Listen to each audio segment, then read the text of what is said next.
Hello friends. Did you know nearly 80% of those who watch my videos aren't subscribed? If you enjoy these stories, please hit that subscribe button and leave a like. It really helps. Thank you for being here. By the way, where are you watching from? Let me know in the comments. The diesel fumes hung thick in the humid South Texas air as Boaz Kincannon finished his pre-trip inspection under the sodium lights of the Laredo Freight Depot. It was just past 10 on a Thursday night, late September, and the temperature still hovered somewhere in the low 80s. Sweat already darkened the collar of his work shirt, and he hadn't even climbed into the cab yet. 15 years hauling freight along the border routes had taught him that autumn in South Texas was a cruel joke. The seasons changed everywhere else in the country, but down here, heat was a constant companion that only loosened its grip for a few precious weeks in January. He'd drawn a straightforward run tonight, at least on paper. A refrigerated load of produce from a distributor just outside Laredo, bound for a warehouse in McAllen, about 140 miles southeast along US 83. The route hugged the Rio Grande for most of the journey, cutting through mesquite flats and ranch land that hadn't changed much since the days of cattle drives. It was familiar territory, the kind of run Boaz could do half asleep. He'd made this trip dozens of times, knew every truck stop, every border patrol checkpoint, every stretch where the road narrowed and the shoulders disappeared into caliche dust. The paperwork had come through clean. Bill of lading listed mixed vegetables, tomatoes, peppers, onions, all standard stuff moving up from Mexican farms through the Laredo crossing. The seals on the trailer were intact, numbers matching the manifest exactly. Boaz had checked them twice, running his flashlight beam over the heavy-duty locks that secured the rear doors. Everything looked legitimate, and that should have been reassuring. But something about the way the dispatcher had handed him the clipboard earlier made him pause. The man had avoided eye contact, shuffling papers on his desk with unusual intensity, and when Boaz asked about the shipper, he'd gotten a vague answer about a new client, someone looking to establish a regular route. Boaz climbed into the cab of his Peterbilt 579. Settling into the worn driver's seat that had molded itself to his frame over the years. The interior smelled like stale coffee, diesel, and the faint chemical tang of the air freshener dangling from the rearview mirror. He adjusted his mirrors, checked his gauges, and pulled the air brake release. The truck responded with its familiar hiss and rumble, engine settling into a steady idle that vibrated through the floorboards. He reached for his thermos, still half full of lukewarm coffee from the morning, and took a long sip. The bitterness cut through the humidity, sharpening his focus. The gate attendant waved him through without a second glance, and Boaz guided the rig out onto the access road, merging carefully onto the southbound lanes. Traffic was light at this hour, mostly other commercial trucks heading toward the valley or up toward San Antonio. The highway stretched ahead in a ribbon of cracked asphalt, illuminated in patches by the occasional streetlight before giving way to long stretches of darkness. On either side, the landscape flattened into scrubland dotted with mesquite and huisac, their twisted silhouettes barely visible against the night sky. Boaz had always liked night driving. There was a rhythm to it, a meditative quality that came from hours alone with the road and your thoughts. The radio chatter on the CB was minimal tonight, just a few truckers exchanging information about traffic backups and weather conditions further north. He kept the volume low, preferring the steady hum of the engine and the whisper of tires on pavement. His mind wandered to practical things, the payment he'd receive at the end of this run, the truck maintenance he'd been putting off, the visit he owed his sister up in Corpus Christi. About 20 miles south of Laredo, he passed the first Border Patrol checkpoint. It was a permanent installation, a cluster of white and green vehicles parked beneath blazing floodlights, with agents in their distinctive uniforms directing traffic into inspection lanes. Boaz slowed as he approached, rolling down his window and reaching for his commercial driver's license and the manifest folder. The agent who stepped up to his cab was young, maybe mid-20s, with a crisp uniform and the kind of intensity that suggested he was still new to the job. The agent glanced at Boaz's documents, then walked around to the rear of the trailer, checking the seals. Boaz watched in his side mirror, noting the deliberate way the agent examined each lock, comparing the numbers to something on his clipboard. After a moment, the agent returned to the cab window and handed back the paperwork. His expression was neutral, professional, but there was something in his eyes that made Boaz uneasy. A flicker of recognition, maybe, or suspicion. "You're clear to proceed," the agent said, stepping back. "Drive safe." Boaz nodded, rolling up the window and easing the truck forward. In his mirror, he saw the agent watching him pull away, still holding his clipboard, not moving to inspect the next vehicle in line. It was probably nothing, just routine caution. But it added another small weight to the vague discomfort that had been building since he'd picked up this load. He shook it off and focused on the road ahead, letting the familiar landscape settle his nerves. The highway continued southeast, parallel to the river he couldn't see but knew was there, just beyond the brush and the ranches. Out here, the border wasn't a wall or a fence in most places, just the natural barrier of the Rio Grande, winding through terrain that looked the same on both sides. The real border was more complicated, a patchwork of jurisdictions and enforcement zones, cameras and sensors buried in the dirt, agents patrolling in vehicles with night vision equipment. Boaz had learned long ago not to think too hard about what crossed back and forth out here. His job was to haul legitimate freight, keep his paperwork clean, and stay out of trouble. 40 miles into the run, just past the tiny crossroads of Zapata, he noticed the first irregularity. A white SUV had been pacing him for the last several minutes, staying about a quarter-mile back, matching his speed exactly. It wasn't unusual to have vehicles follow a truck on these empty highways, using the rig's taillights as a guide through the darkness. But something about this one felt different.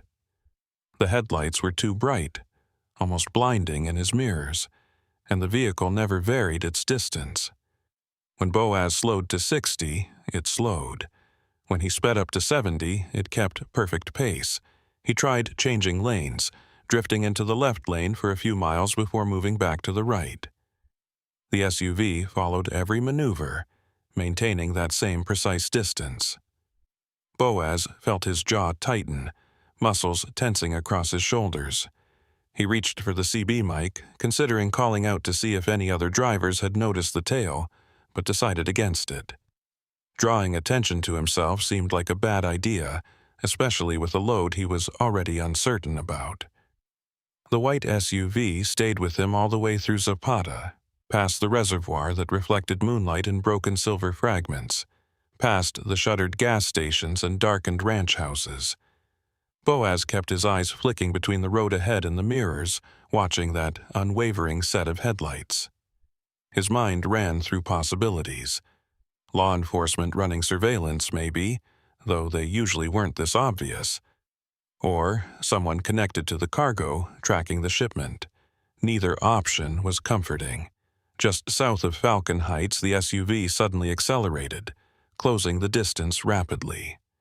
Boaz's pulse quickened, his hand instinctively moving towards the Glock he kept secured beneath the driver's seat. But instead of pulling alongside or attempting to force him off the road, the SUV swept past in the left lane, engine roaring, and disappeared into the darkness ahead. Boaz caught only a glimpse of tinted windows and a license plate too blurred by speed to read. Within seconds, the taillights were gone, swallowed by the night. He exhaled slowly, realizing he'd been holding his breath. The highway stretched empty again, just his rig and the endless asphalt and the invisible river somewhere to his right. But the tension in his chest wouldn't ease. That SUV hadn't been random. Someone had been watching, evaluating, maybe confirming something about his route or his cargo. The thought made his skin crawl. Boaz pushed on, counting down the miles to McAllen. The refrigeration unit on his trailer hummed steadily, the sound a familiar constant that usually provided comfort. Tonight it felt ominous, a reminder that he was hauling something that needed to stay cold, something that someone might be very interested in. His hands gripped the steering wheel tighter, knuckles pale in the dim glow of the dashboard lights. Around 1 in the morning, he approached the outskirts of Rio Grande City. The town was small, quiet at this hour, with most businesses shuttered and streetlights casting weak yellow pools across empty intersections. Boaz had planned to stop for fuel here, but as he took the exit ramp, he noticed another vehicle in his mirrors, a dark pickup truck moving onto the ramp behind him. It could have been coincidence. This was the main exit for anyone heading into town. But after the white SUV, his nerves were raw, and he found himself questioning every vehicle that came anywhere near him. He pulled into a truck stop just off the highway, a rundown place with a handful of pumps and a convenience store that looked like it had been there since the 70s. The lot was nearly empty. Just 2 other big rigs parked at the far end, drivers presumably asleep in their cabs. Boaz maneuvered his truck alongside the diesel pumps and shut off the engine, sitting in the sudden silence for a moment before climbing down. The night air hit him, still warm but less oppressive than it had been in Laredo. He stretched, feeling his spine crack, and walked around to check the trailer. The seals were still intact, undisturbed. The refrigeration unit purred quietly, displaying a steady 38 degrees on its external readout. Everything appeared normal. He filled the tank, watching the numbers climb on the pump's display, and scanned the lot continuously. The dark pickup that had followed him off the highway was nowhere to be seen. Maybe he was just being paranoid. Inside the convenience store, fluorescent lights buzzed overhead, harsh and unforgiving. A clerk sat behind bulletproof glass watching a small television with the volume turned low.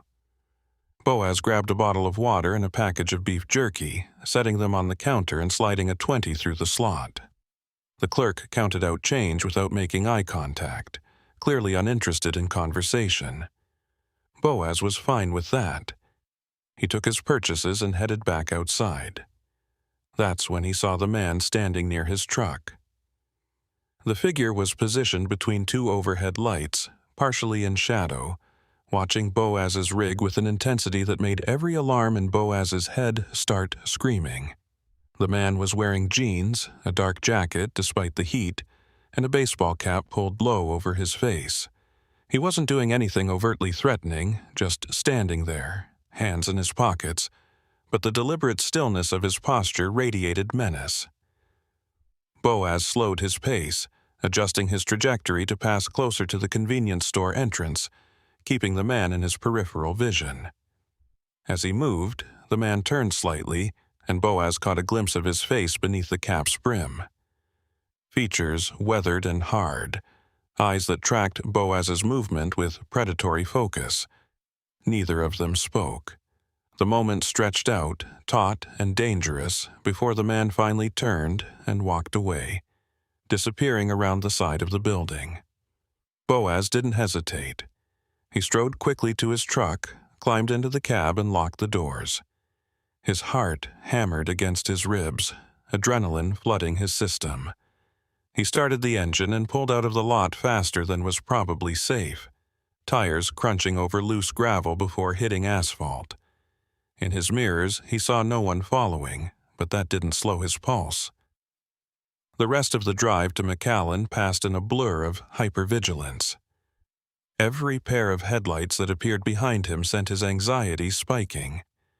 Every exit ramp looked like a potential ambush point. He white-knuckled the steering wheel, jaw clenched, forcing himself to maintain a steady speed and not draw attention by driving erratically. The miles crawled past with agonizing slowness. When the lights of McAllen finally appeared on the horizon, He felt a wave of relief so intense it was almost physical. The warehouse district sat on the eastern edge of town, a sprawling complex of corrugated metal buildings and loading docks. Boaz navigated the familiar streets, following GPS directions to the specific facility listed on his manifest. It was almost 3 in the morning, but the warehouse was lit up. Forklifts moving inside, workers in safety vests directing traffic. He backed his trailer into the assigned dock, killed the engine, and sat for a moment, letting his hands stop shaking. A warehouse worker approached his cab, clipboard in hand, wearing a reflective vest and a bored expression. Boaz rolled down the window and handed over the paperwork, watching as the man scanned the documents with practiced efficiency. "You're early," the worker said, glancing at his watch. "Weren't expecting you until 4. "Made good time," Boaz replied, keeping his voice neutral. The worker nodded absently, already moving toward the trailer doors to check the seals. Boaz watched him in the side mirror, noting the routine way he inspected the locks, comparing numbers to the manifest. After a moment, the worker returned to the cab window. "Seals match. We'll get you unloaded. Should take about 45 minutes. You can wait in the driver's lounge if you want. Coffee's fresh." Boaz thanked him and climbed down from the cab, stretching muscles that had been tensed for hours. He walked into the warehouse facility, following signs to the driver's area, a small room with vending machines, a coffee pot, and a television mounted on the wall. 2 other drivers sat in plastic chairs, barely looking up as he entered. He poured himself a cup of coffee, the liquid dark and strong, and found a seat where he could see through the windows to his truck. The unloading process began, forklifts moving in and out of his trailer, workers calling to each other in Spanish and English. Boaz sipped his coffee and tried to relax, but his mind kept replaying the night's events. The Border Patrol agent's lingering stare, the white SUV pacing him for miles, the man watching his truck at the Rio Grande City stop. All of it could have innocent explanations, but taken together, it formed a pattern he didn't like. 40 minutes later, a worker appeared in the doorway and waved to get his attention. "All done? You're empty." Boaz followed him back to the loading dock, where his trailer sat with its rear doors still open. He walked to the back and peered inside, playing his flashlight beam across the interior. It was completely empty, just bare aluminum walls and floor, no trace of the produce that had filled it hours earlier. The workers had already moved the pallets to cold storage somewhere inside the facility. "Need you to sign here," the worker said, offering the clipboard. Boaz scrawled his signature on the delivery confirmation, took his copy, and thanked the man. The worker disappeared back into the warehouse without another word, leaving Boaz alone with his empty trailer. He was about to close the rear doors when something caught his eye. On the floor of the trailer, near the front wall, was a small, dark stain. Boaz knelt down, touching it with his finger. It was still slightly damp, viscous. He brought his finger to his nose and immediately recoiled. It wasn't produce juice or vegetable matter. It smelled organic but wrong, like meat left too long in questionable conditions. His stomach turned. He wiped his finger on his jeans and straightened, staring at the stain. It was small, easily overlooked, probably meaning nothing, but combined with everything else tonight it felt significant. He grabbed his flashlight and swept the beam methodically across the entire trailer interior, looking for anything else unusual. The walls were clean, the floor mostly spotless except for that single mark.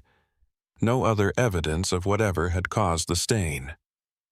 Boaz secured the trailer doors and walked back to his cab, pulling out his phone.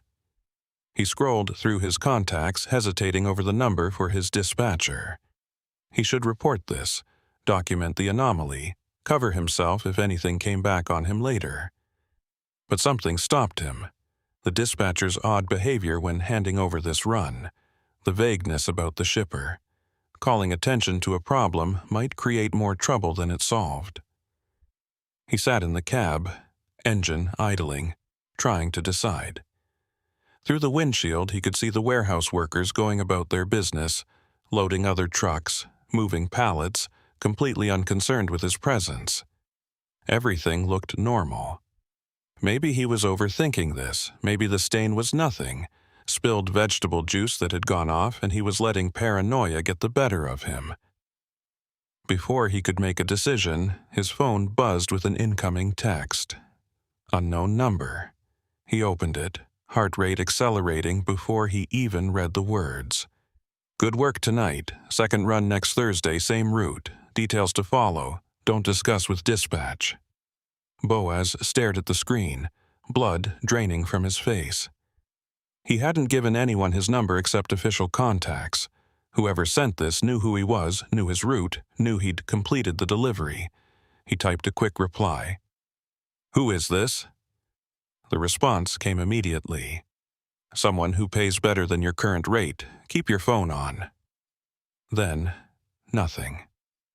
Boaz waited, watching the screen, but no further messages appeared.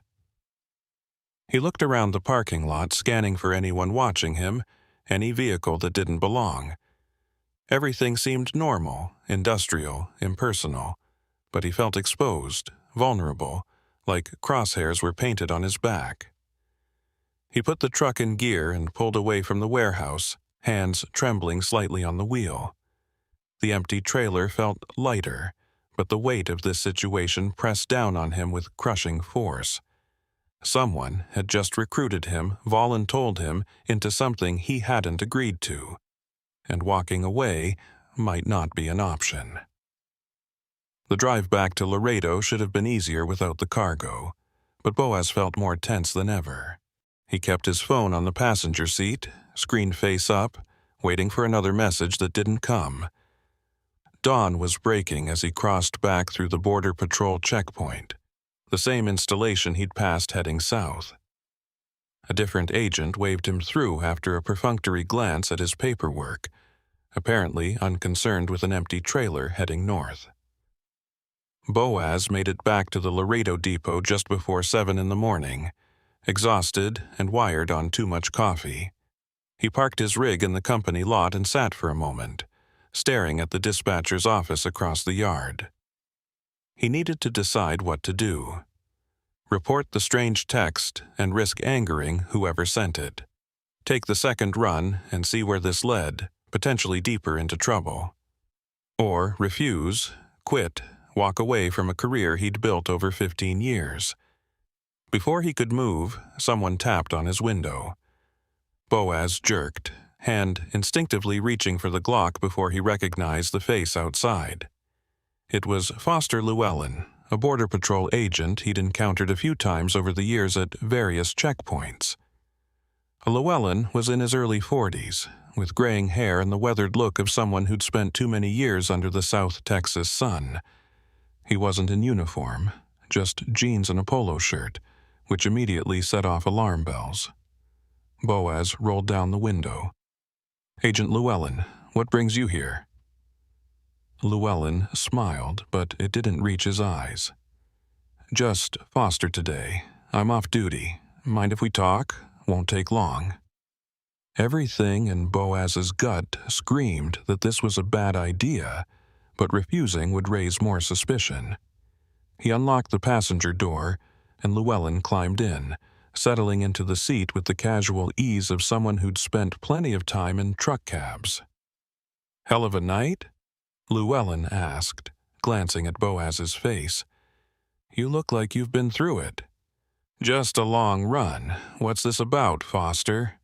Llewellyn was quiet for a moment, looking out the windshield at the depot yard. When he spoke, his voice was carefully neutral. I was working the checkpoint last night when you came through. Noticed you were hauling for a shipper I haven't seen before. New client? Boaz's throat tightened. That's what dispatch told me. Why? Because I've seen that shipper's name on manifests 3 times in the last 2 weeks. Always produce, always refrigerated, always through my checkpoint at odd hours. And all 3 times the drivers looked about as comfortable as you did last night. I don't know what you're implying. I'm not implying anything, just making conversation. Llewellyn turned to face him directly. But if something doesn't feel right about a run, Boaz, you should trust that instinct. The border's complicated these days. Lots of people trying to move things that shouldn't move. Boaz met his gaze, trying to read what was beneath the words. Are you telling me I hauled something illegal? I'm telling you that if you did, it wasn't your fault, not if you didn't know. But if you take another run like that, knowing what you know now... Llewellyn shook his head slowly. That's when it becomes a choice.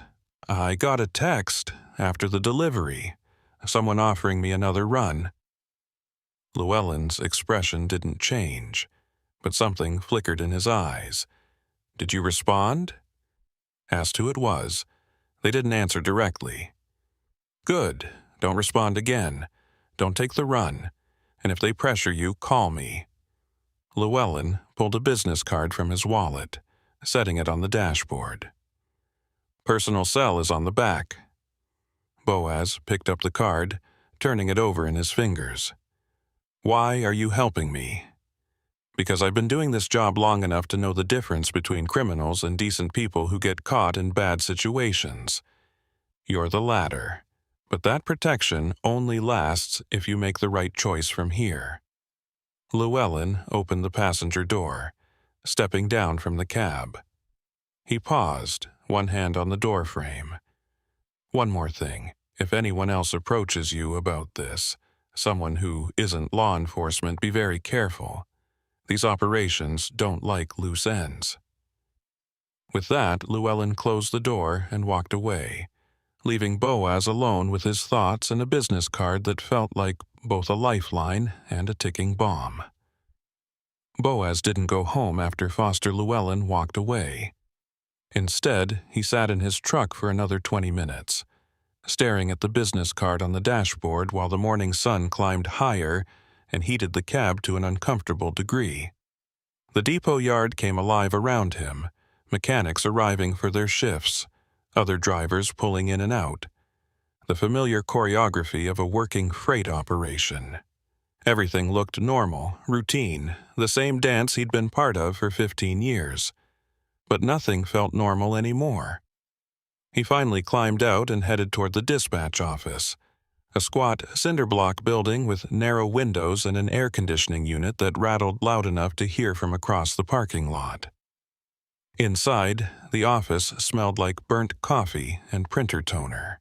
3 desks sat in a cramped space, 2 of them empty at this hour. Behind the third sat Marcus, the dispatcher who'd given him last night's run, hunched over a computer screen with reading glasses perched on the end of his nose. Marcus looked up as Boaz entered, and for just a fraction of a second, something passed across his face. Recognition, maybe, or concern. Then the professional mask slid back into place and he nodded. Kincannon. How'd the McAllen run go? Fine. Delivered on time. No issues. Boaz kept his voice level, watching Marcus's reaction carefully. Wanted to ask you about the shipper, though. Paperwork said new client. You got any background on them? Marcus's fingers stopped typing. He took off his glasses slowly, setting them on the desk with deliberate care. Why are you asking?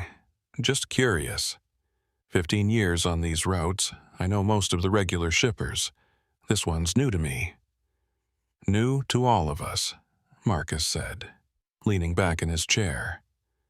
The vinyl creaked under his weight. They contacted the main office directly, wanted to establish regular service, paid up front, cash deposit. Owner was happy to have the business. What kind of operation are they running? Marcus's eyes narrowed slightly. Agricultural distributor out of Nuevo Laredo. Import produce through the bridge, we haul it north. Standard arrangement. Why the interrogation, Boaz? Not interrogating, just Felt a little off last night. Had a vehicle tailing me for a while, then some guy watching my truck at a fuel stop. Made me jumpy. Welcome to the border, Marcus said, but there was no humor in his tone. Lots of people watching everything down here doesn't mean it's connected to your cargo. He paused, studying Boaz's face. Unless you saw something that made you think otherwise. The question hung in the air between them, weighted with implication. Boaz could feel the trap in it, the way Marcus was probing to see how much he knew or suspected. He thought about the stain in the trailer, the cryptic text message, Foster Llewellyn's warning. All of it stayed locked behind his teeth. No, he lied. Nothing specific. Just the usual border paranoia, I guess. Marcus held his gaze for another long moment before nodding and sliding his glasses back on. Good, because this shipper wants to use you again, next Thursday, same route, same time. I was about to call and confirm you were available. There it was. The second run, just like the text message had promised. Except now it was coming through official channels. Boaz's stomach tightened, bile rising in his throat. He needed to refuse, needed to walk away clean like Foster had advised, but something in Marcus's expression told him that refusing wouldn't be simple. There were currents moving beneath this conversation, dangerous undertows that could pull him down if he made the wrong move. I'll have to check my schedule, Boaz said carefully. Got some personal stuff coming up, might need to take a few days. Marcus's expression didn't change, but the temperature in the room seemed to drop several degrees. The client specifically requested you. Said you did good work, professional handling. They're willing to pay a premium for the same driver. He pulled a manila envelope from his desk drawer and slid it across the desk. $2,000 cash on top of your regular rate. Just for showing up. Boaz stared at the envelope without touching it. $2,000 was more than triple his usual cut for a run like this. It was the kind of money that bought silence and complicity, the kind of money that turned transport into something else entirely. That's generous, he said quietly. They're a generous client, and they value discretion. Marcus leaned forward, folding his hands on the desk. Look, Boaz, I don't know what you think you saw or heard last night, but I'm telling you straight up, this is legitimate business. The produce was real, the paperwork was clean, Border Patrol didn't flag anything. You did your job, you got paid, everyone's happy. Take the second run, pocket the bonus, and stop looking for problems where there aren't any. And if I decide to pass? Marcus was quiet for several seconds, his jaw working like he was chewing on words he didn't want to say. When he spoke, his voice was softer, almost sympathetic. Then you'll be passing on more than just this run. Owner's been talking about downsizing the fleet. Economy's tight, fuel costs are up. Drivers who don't want to work get replaced by drivers who do. You understand what I'm saying? The threat wasn't even veiled. Take the run or lose your job, maybe more than that depending on how deep this went. Boaz felt the walls closing in, options narrowing to a tunnel with darkness at both ends. He could call Foster, hand this over to Border Patrol, probably end up in witness protection if the operation was as serious as it seemed. Or he could play along, gather more information, try to navigate through this without burning his entire life to the ground. I'll take the run, he heard himself say. The words tasted like ash. Marcus smiled, but it was the smile of a man closing a deal, not offering friendship. Smart choice. I'll send you the details by Wednesday. And Boaz? He tapped the manila envelope. Take the advance. Consider it a sign of good faith. Boaz picked up the envelope, feeling the weight of the cash inside, and walked out without another word. The morning sun hit him like a physical force as he stepped into the parking lot, heat already radiating off the asphalt in shimmering waves. He made it to his truck before his hands started shaking, adrenaline and fear catching up with him all at once. He sat in the cab with the envelope on the passenger seat, staring at it like it was a live snake. Taking the money made him part of this, whatever this was. But he'd already agreed to the run, already crossed that line. The money was just confirmation of what he'd already become. He opened the envelope and counted it quickly. 20 crisp hundreds, still smelling like fresh ink. Enough to pay off his credit cards, cover the truck repairs he'd been postponing, maybe even send some to his sister for her kids. Blood money, maybe, but money that could solve immediate problems while he figured out what to do about the larger ones. His phone buzzed. Another text from the unknown number. Confirmed for Thursday. You made the right choice. Boaz deleted the message immediately, though he knew that didn't matter. Whoever was watching him had sources inside the dispatch office, probably inside the company itself. They knew he'd taken the money before he'd even left the parking lot. He started the engine and pulled out, heading toward his apartment on the north side of Laredo, mind racing through scenarios and contingencies.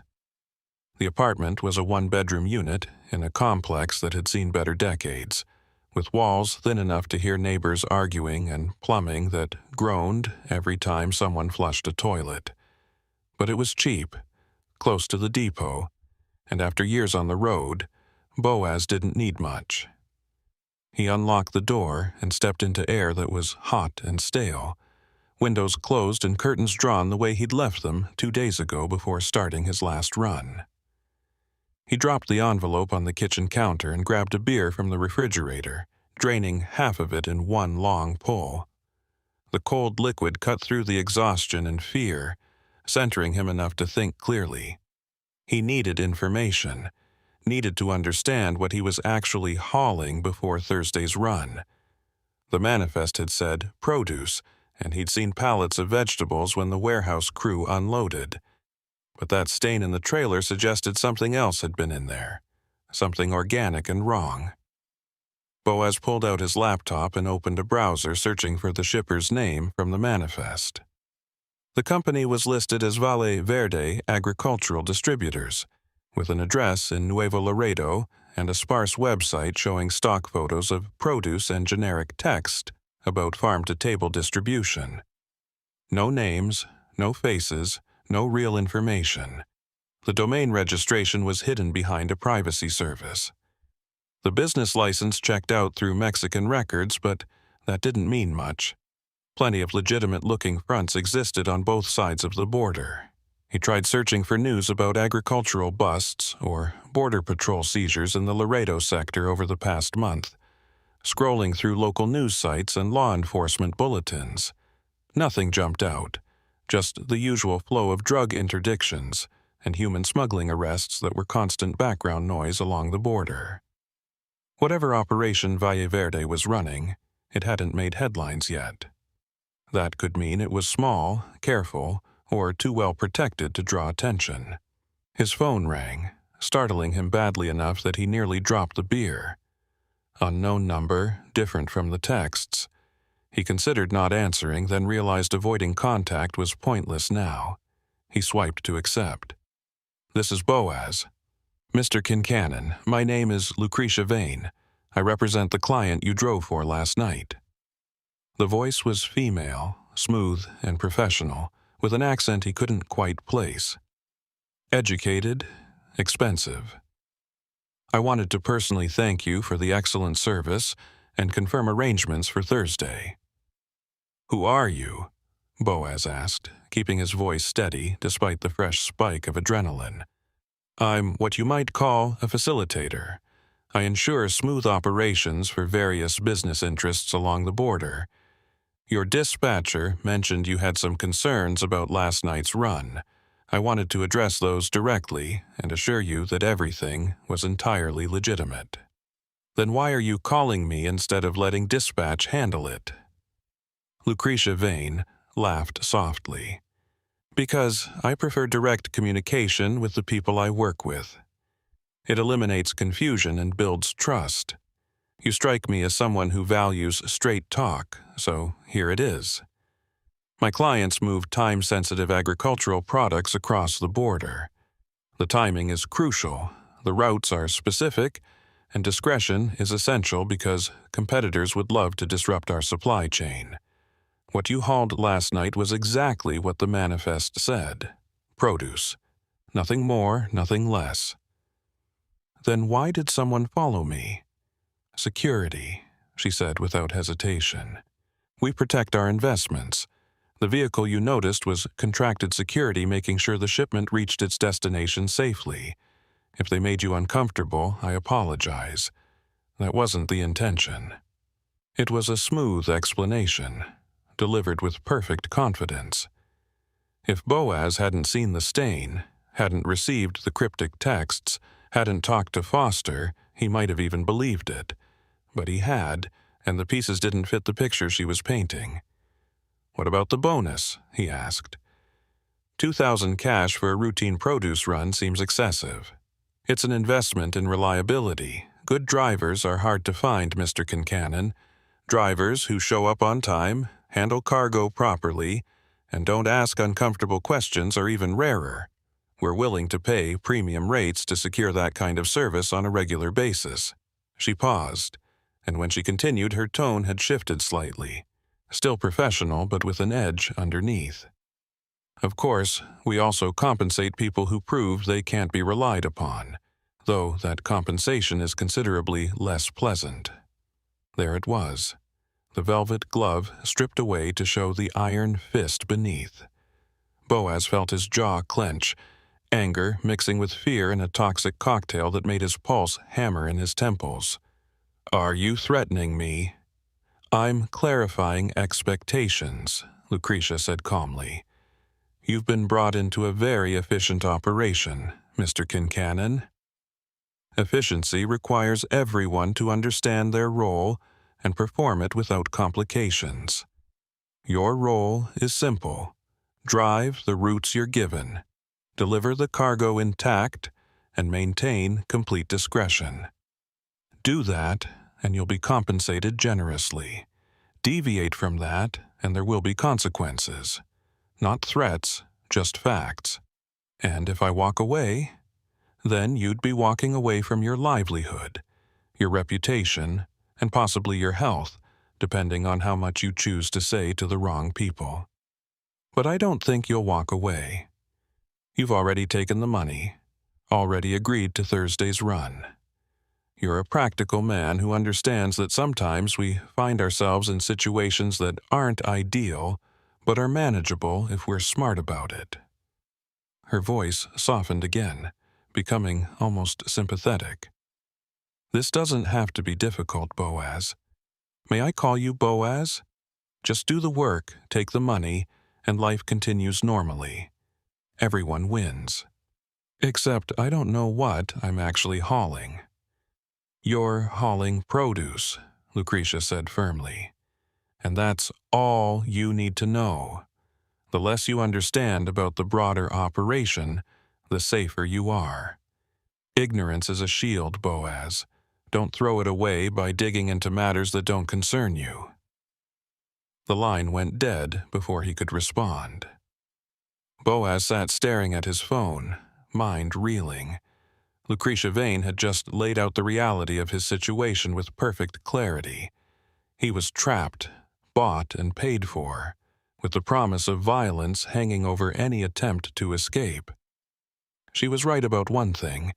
He'd already crossed the line by taking the money and agreeing to the second run. Walking away now would just make him a liability instead of an asset. He drained the rest of the beer and grabbed another, pacing the small apartment while he tried to think. Foster's card was still in his truck, the contact information that could theoretically extract him from this mess.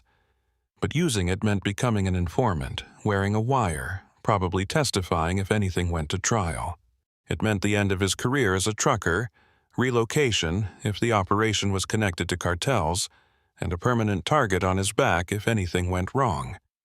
The alternative was to play along, at least for now. Take Thursday's run, keep his eyes open, gather information. Maybe figure out what was really being transported and whether it was something he could live with hauling. The stain bothered him deeply, but Lucretia was right that the manifest had shown legitimate produce. Maybe there was a reasonable explanation. Maybe he was reading sinister intent into what was actually just an aggressive but legal business operation. He spent the rest of the day trying to convince himself of that. Cleaning the apartment, running errands, anything to keep his hands busy and his mind occupied. But when night fell and he lay in bed staring at the ceiling, the fear came back in full force. He thought about the man at the Rio Grande City fuel stop, standing in the shadows watching his truck. Thought about the white SUV pacing him for miles. Thought about Lucretia Vane's calm voice promising consequences. Sleep came in fitful bursts, full of fragmented dreams where he was driving endless dark highways while things moved in his trailer, scratching at the walls, leaving stains that spread across the aluminum like blood. He woke repeatedly, heart pounding, reaching for his phone to check the time.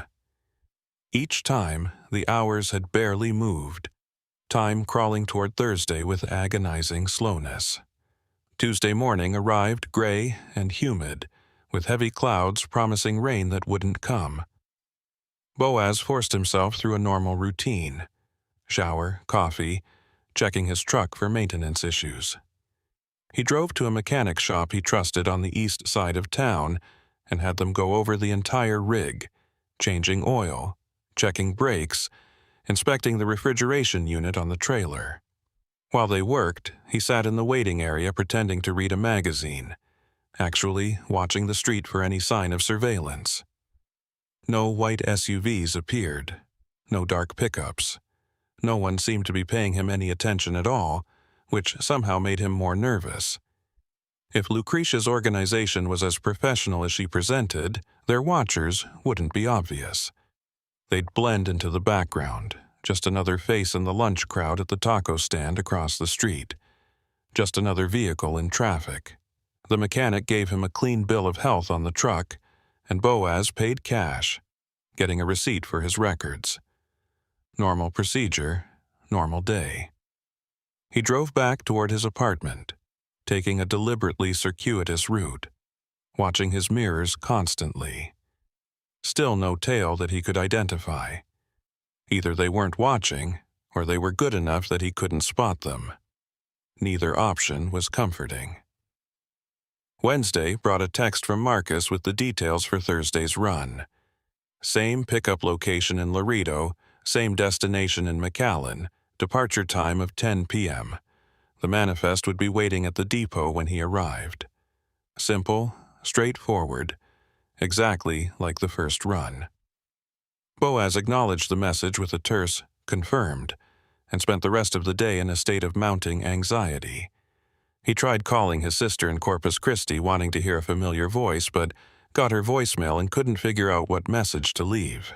"Hey, I might be hauling contraband for a criminal organization, just wanted to say I love you." He hung up without speaking and sat on his couch, staring at the wall. Foster Llewellyn's card sat on his coffee table where he'd left it, the personal cell number written in neat block letters on the back. Boaz picked it up several times throughout the day, phone in his other hand, ready to make the call. Each time he stopped before dialing. Once he brought Foster into this, there was no going back. The wheels would start turning, investigations would begin, and Boaz would be locked into a path he wasn't sure he was ready to walk. Thursday arrived like an execution date. Boaz went through the motions of preparation mechanically. Clean clothes, full thermos of coffee, Glock loaded and secured in its usual spot beneath the driver's seat. He tried to eat but couldn't stomach more than a few bites of toast. His hands were steady, which surprised him. Apparently, his body had accepted what his mind was still fighting. He arrived at the depot at 9:30, earlier than necessary, and found the night crew already loading trucks for various runs. The lot was busy with activity, diesel engines rumbling, forklifts beeping as they reversed, drivers calling to each other in English and Spanish. Boaz backed his rig into the assigned loading dock and walked into the dispatch office to collect his paperwork. Marcus was there, as expected, but he wasn't alone. A woman sat in the chair beside his desk, and Boaz knew immediately who she was before anyone said a word. Lucretia Vane looked exactly like her voice sounded. Polished, expensive, dangerous. She was maybe 40, with dark hair pulled back in a severe bun, wearing a tailored business suit that probably cost more than Boaz made in a month. Her eyes tracked him as he entered, dark and assessing, missing nothing. "Mr. Kincannon," she said, standing and offering her hand. "A pleasure to finally meet in person." Boaz shook her hand automatically, feeling the firm grip and the subtle calluses that suggested she was more than just a corporate facilitator. Her smile was professional, revealing nothing. "Miss Vane, didn't expect to see you here." "I like to personally oversee important shipments," she said smoothly. "Tonight's cargo is time-sensitive, so I wanted to ensure everything proceeds smoothly." She gestured to the folder on Marcus's desk. "Your manifest and paperwork. Everything is in order, seals will match exactly as before. The route is identical to your previous run, but I've arranged for you to have an escort this time." "An escort?" Boaz felt his stomach drop. "Just a precaution. One of our security vehicles will follow at a distance to ensure you reach McAllen without any complications. Think of it as insurance for both of us." She smiled again, and this time there was something sharp behind it. "I'm sure you understand that we need to protect our investment." What she meant was clear. They were watching to make sure he didn't deviate from the route, didn't make any unexpected stops, didn't call anyone he shouldn't. The escort wasn't protection. It was a guard detail making sure their assets stayed in line. "Understood," Boaz said, keeping his voice neutral. "Excellent." Lucretia picked up her purse, expensive leather that matched her shoes. "Then I'll let you get to work. Drive safely, Boaz. I'll see you when you return tomorrow morning to discuss future arrangements." She walked out without waiting for a response, heels clicking on the concrete floor with sharp precision. Marcus handed Boaz the manifest folder without meeting his eyes, and Boaz took it and left, feeling like a man walking to the gallows. The trailer was already loaded and sealed when he returned to the loading dock. The refrigeration unit hummed steadily, display showing 38 degrees. Everything looked identical to the first run. Same type of seals, same paperwork, same shipping company listed. Boaz did his pre-trip inspection on autopilot, checking tire pressure, testing lights, verifying the cargo doors were secure. As he finished the walk-around, a dark blue sedan pulled into the lot and parked near the exit. Tinted windows, no visible markings, 2 silhouettes in the front seats. His escort, presumably. They made no attempt to hide their presence, which was the point. They wanted him to know he was being watched. Boaz climbed into his cab, secured the manifest in its holder, and started the engine. The familiar rumble usually brought comfort, but tonight it just felt like the countdown to something inevitable and bad. He pulled out of the depot at exactly 10 p.m., the dark sedan falling in behind him as he merged onto the access road. The drive south toward McAllen began exactly like the previous run. Empty highway, scattered traffic. The dark sedan maintaining a constant distance of about a quarter-mile behind. Boaz kept his speed steady, hands locked on the wheel, mind churning through his limited options. He could try to lose the tail, take an unexpected exit and drive straight to the nearest Border Patrol station. But that would likely end with violence before he ever reached safety. Lucretia's people weren't going to let him just walk away with their cargo. He could complete the run, take the money, and then immediately contact Foster afterward. Turn informant, cooperate fully, hope for the best. That option seemed increasingly likely. the path of least resistance that might actually keep him alive. Or he could do what some dark part of his mind was suggesting. Just keep driving, take run after run, pocket the money, and stop asking questions. Plenty of people made their living in the gray areas along the border. Maybe he could learn to live with it, whatever it actually was. The first Border Patrol checkpoint appeared ahead, the same installation he'd passed on both previous trips. Boaz slowed, rolling down his window and preparing his documents. The agent who approached was the young one from the first night, the one who'd examined his seals with unusual intensity. Tonight, the agent's expression was carefully neutral as he glanced at the paperwork. Valle Verde Agricultural again, the agent noted. Becoming a regular route for you. Seems that way, Boaz replied, trying to sound casual. The agent walked around to inspect the seals, and Boaz watched in his mirror, heart rate climbing. The dark sedan had pulled off to the side of the highway about 100 yards back, waiting.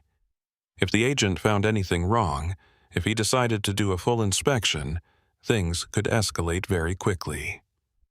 Boaz's hand drifted toward the Glock beneath his seat, not drawing it, just making sure he knew exactly where it was. After what felt like an eternity, the agent returned to the window and handed back the paperwork. "You're clear. Drive safe." Boaz nodded and pulled forward, watching the checkpoint recede in his mirrors. The dark sedan merged back into traffic behind him, maintaining its position. Nothing had changed. The escort was still there, the cargo was still sealed, and he was still committed to this run. The miles rolled past in tense silence. Boaz passed through Zapata, past the reservoir, past all the landmarks that had seemed so familiar just a week ago. Now they felt different, tainted by context and knowledge. Every shadow along the roadside looked like it could hide a threat. Every vehicle that passed seemed suspicious. The paranoia was exhausting, but he couldn't shut it off. Around midnight, his phone buzzed with a text. He glanced at the screen, expecting another message from the unknown number. Instead, it was from Foster Llewellyn. "Saw you pass through checkpoint, still thinking about what we discussed. Offer stands." Boaz stared at the message, nearly drifting into the shoulder before correcting. Foster must have called in a favor, had someone at the checkpoint alert him when Boaz came through. The agent was keeping tabs, leaving the door open for cooperation. And by texting during the run, he was also sending a message. "I know what you're doing, and I'm giving you one more chance to make the right choice." Boaz deleted the text without responding, glancing at his mirrors. The dark sedan showed no sign of reacting, its headlights steady and unchanging. They couldn't see his phone from that distance, probably didn't know about the message. But Lucretia would have people who could check phone records could see that Foster had made contact. Another complication in an already impossibly tangled situation. Rio Grande City approached, and Boaz felt his anxiety spike. This was where the man had been watching his truck during the first run, standing in the shadows near the fuel pumps. He had no intention of stopping tonight, but as he passed the truck stop, he couldn't help glancing over. The lot was mostly empty at this hour, just a couple of rigs parked and dark. No one stood watching, but somehow that didn't make him feel any better. The final stretch into McAllen passed in a blur of tension and exhaustion. By the time the warehouse district appeared on the horizon, Boaz felt wrung out, muscles aching from hours of rigid alertness. He followed the same route to the same facility, backed into the same loading dock, and watched as the same warehouse workers approached to begin unloading. The dark sedan pulled into the lot but stayed back, parking in a distant corner where it had a clear view of Boaz's truck but wasn't immediately obvious, the watchers settling in to make sure he didn't do anything unexpected while the cargo was transferred. Boaz climbed down from the cab and handed his paperwork to the worker, who processed it with the same efficient disinterest as before. The unloading began, forklifts moving in and out of the trailer, pallets disappearing into the warehouse.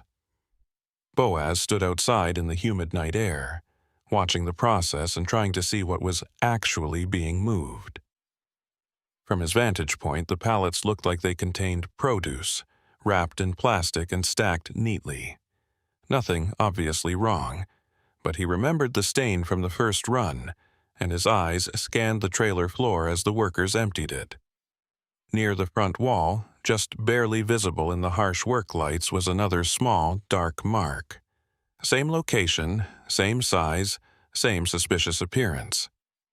Whatever was causing those stains was consistent, part of the process, not an accident. When the last pallet was removed and the worker returned with the delivery confirmation for him to sign, Boaz made a decision. Instead of signing immediately, he looked the man in the eye and spoke quietly in Spanish. ¿Qué es realmente en las cajas? What is really in the boxes? The worker's expression didn't change, but something flickered in his eyes. Fear, recognition, warning. He glanced over Boaz's shoulder toward where the dark sedan sat watching, then looked back and spoke just as quietly. No preguntes cosas que no quieres saber, hermano. Don't ask things you don't want to know, brother.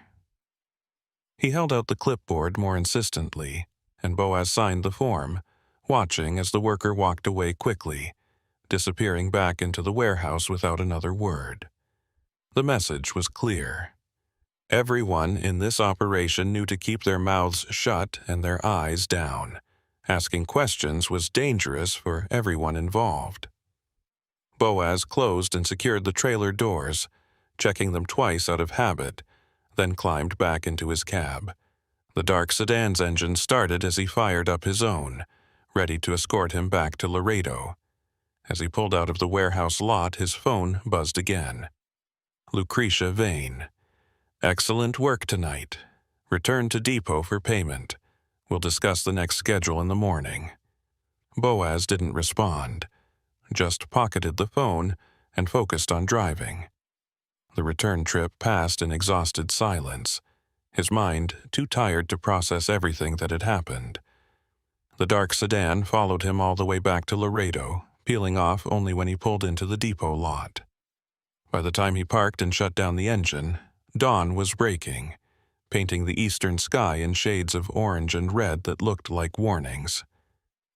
Marcus was waiting in the dispatch office with another manila envelope, thicker than the first. He pushed it across the desk without comment, and Boaz took it, feeling the weight. More blood money. More complicity. He was in deep now, deeper than he'd ever intended, and the way out was getting harder to see with each run he completed. Miss Vane wants to see you at 9, Marcus said quietly. There's a coffee shop on McPherson, La Esquina. She'll be waiting. Boaz nodded and left, tucking the envelope inside his jacket.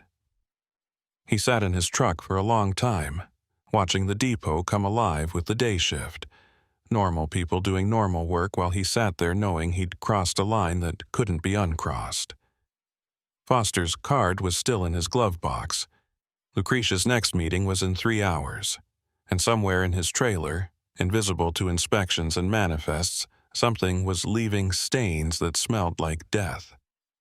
The choice was coming, whether he was ready for it or not. Boaz didn't go home after leaving the depot. Instead, he drove aimlessly through Laredo's empty pre-dawn streets, the manila envelope of cash sitting on the passenger seat like an accusation. The city was just beginning to wake up, streetlights clicking off as the sun climbed higher, casting long shadows across cracked sidewalks and chain-link fences. He passed taquerias preparing for the breakfast rush, their windows glowing warm against the cool morning air. Past convenience stores where early shift workers stopped for coffee and cigarettes.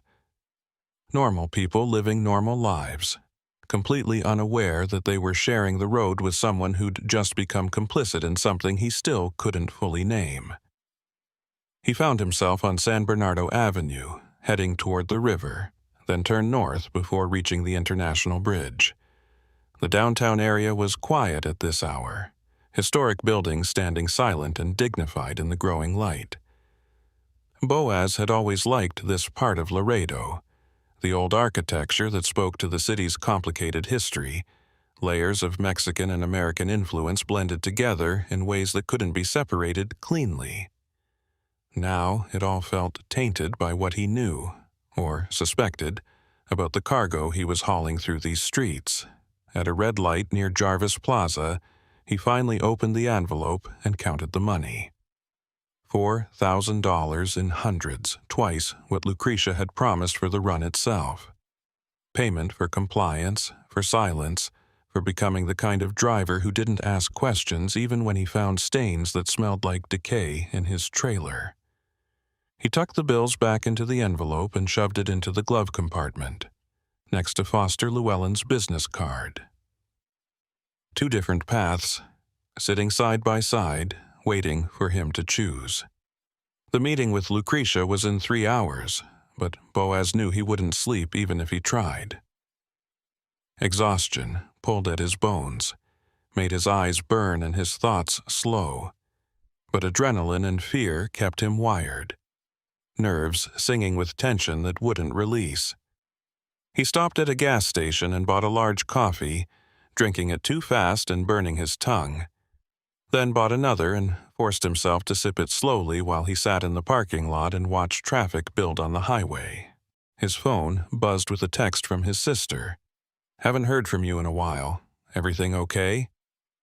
Boaz stared at the message for a long time, thumb hovering over the keyboard. What could he possibly say? That he was fine, everything was normal, just hauling freight like always?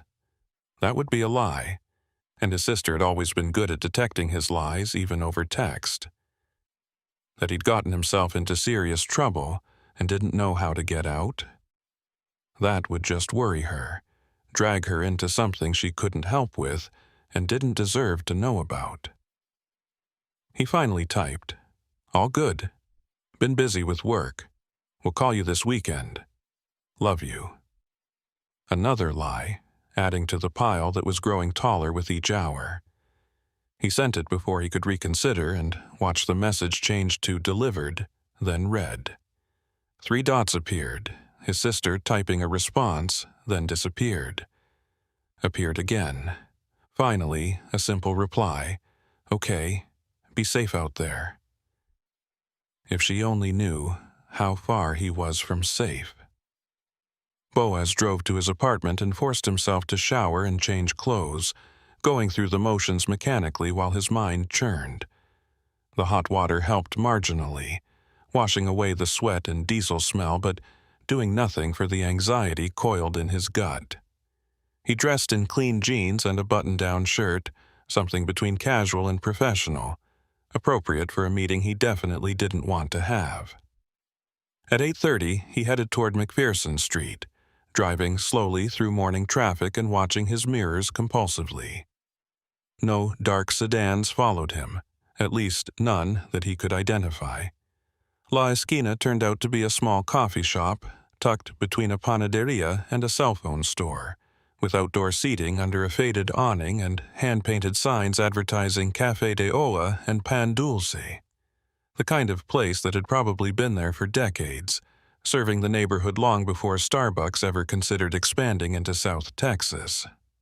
Boaz parked down the street and walked back, scanning the area for anything out of place.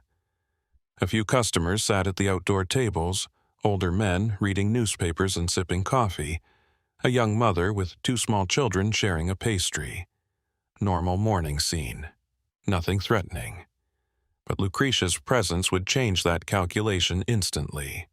She was already inside when he entered, sitting at a corner table with a clear view of both the entrance and the street beyond. She'd changed from the business suit she'd worn at the depot, now dressed more casually in dark slacks and a cream-colored blouse, hair down around her shoulders. She looked softer, more approachable, which somehow made her more dangerous.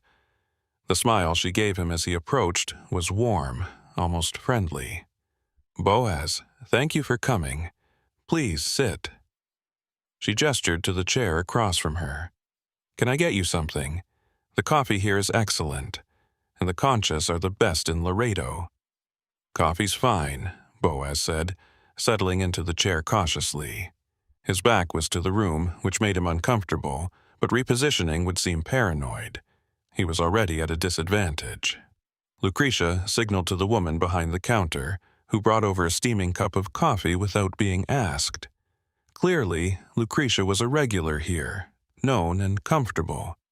That detail bothered Boaz more than it probably should have. It suggested permanence, roots in the community, the kind of established presence that made her operation harder to disrupt. You look tired, Lucretia observed, studying his face with those dark, assessing eyes.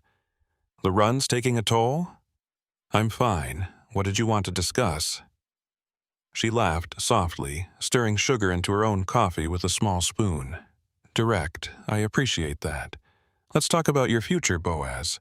You've completed 2 runs successfully, proven you can handle the work and maintain discretion. That makes you valuable, and I like to invest in valuable assets. I'm not an asset. I'm a driver. You're both, she corrected gently.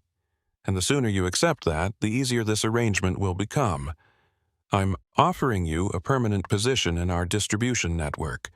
4 runs per week, same routes, same procedures. $12,000 per week, paid in cash, completely separate from your official payroll.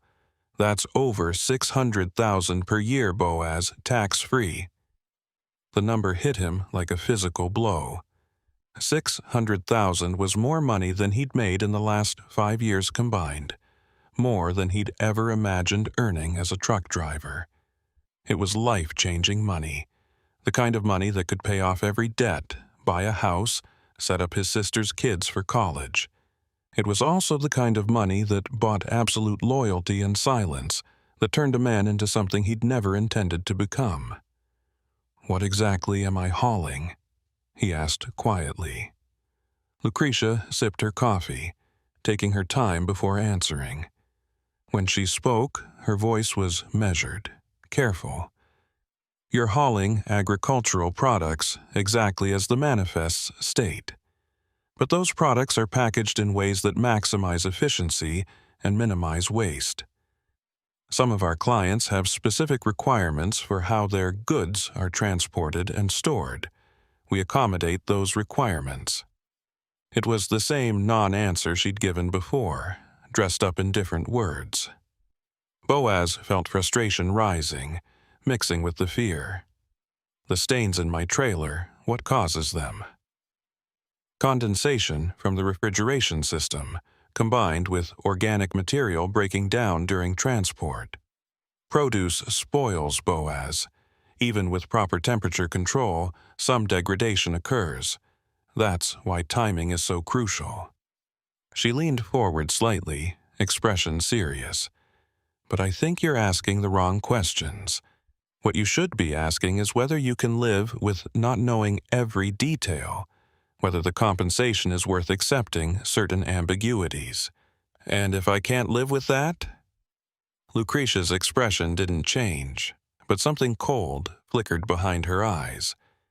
Then you'd be making a decision that would disappoint a lot of people who've invested considerable time and resources into establishing your reliability.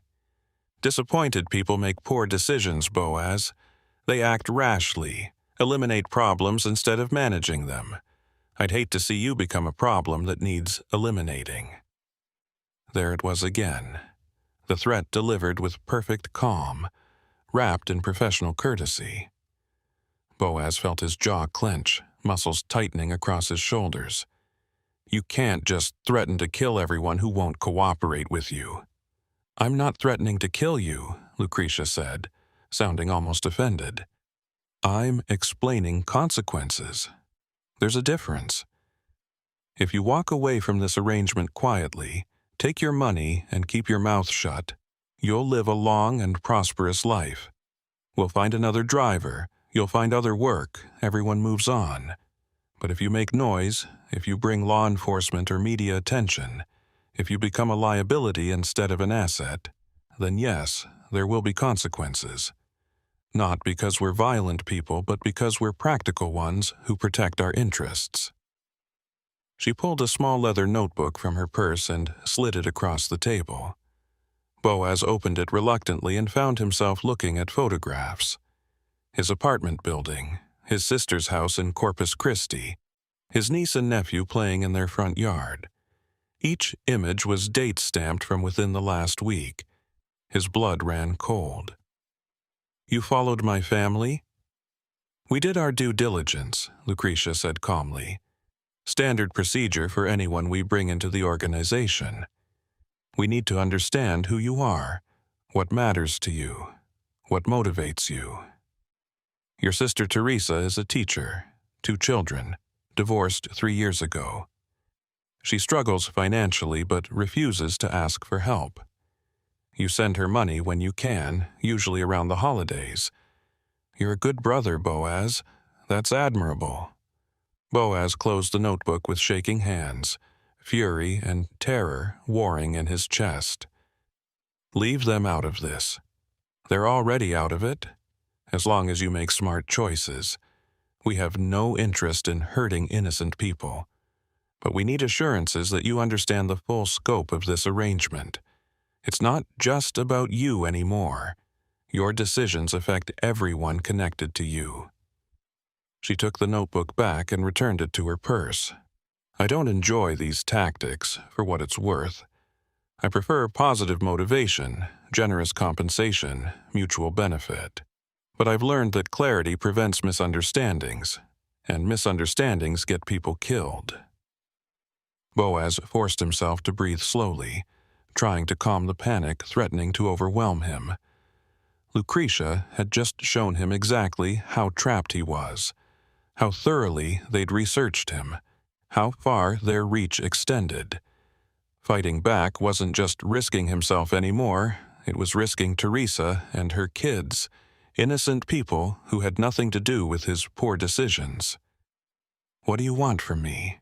he asked, voice barely above a whisper. "Continued cooperation.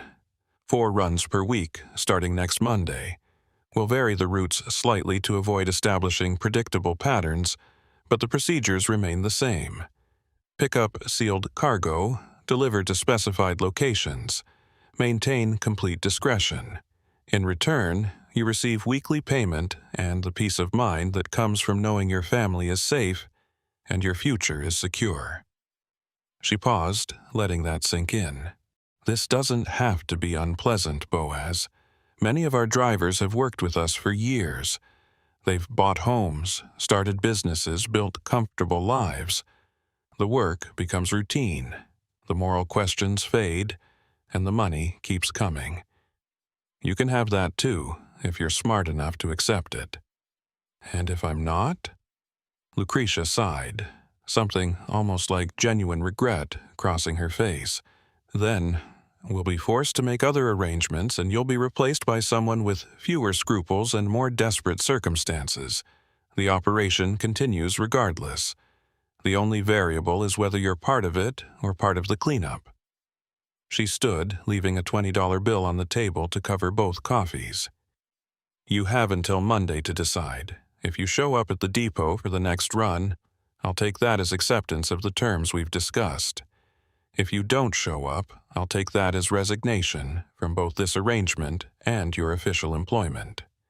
Either way, life goes on. Choose wisely, Boaz." She walked out without looking back, leaving him sitting alone with cold coffee and a decision that felt like choosing between different methods of slow death. Boaz sat there for another 10 minutes, staring at nothing, while the cafe bustled around him. The young mother gathered her children and left. The old men folded their newspapers and headed out for their daily routines. Life continuing normally while his world collapsed into impossible choices. He finally stood and walked out into the bright morning sun, squinting against the glare. His truck sat down the street, the vehicle that had been his livelihood and freedom for 15 years, now transformed into a prison cell with wheels. He climbed in and sat behind the wheel, hands gripping it tightly enough to make his knuckles ache. Foster's card was still in the glove compartment. Boaz pulled it out and stared at the phone number written on the back. One call could potentially end this, bring in federal law enforcement, start an investigation that might protect him and his family. Or it might just get them killed faster if Lucretia's organization had sources inside Border Patrol, if they knew about the call before Foster could act on it. The border was riddled with corruption, money buying loyalty at every level. Trusting that one agent could protect him seemed naive at best, suicidal at worst. He started the engine and drove, not toward home but out of the city, heading north on I-35 without any particular destination in mind. He just needed to move, needed to feel like he had some control, even if it was just control over which direction he pointed his truck. The highway opened up, traffic thinning as he left Laredo behind, and for a few miles he could almost pretend everything was normal. Just another drive, just another empty road stretching toward the horizon. His phone rang, snapping him out of the temporary escape. Unknown number, different from Lucretia's. He almost didn't answer, then realized that avoiding contact was pointless now. He accepted the call. Boaz Kincannon? Male voice, professional, unfamiliar. Who's asking? My name's irrelevant. What's relevant is that I represent interests aligned with Miss Vane's organization. She asked me to follow up on this morning's conversation, make sure you understood the full scope of your options. I understood just fine, Boaz said, anger creeping into his voice. You people made your point very clear. I'm not calling to threaten you, the voice continued calmly.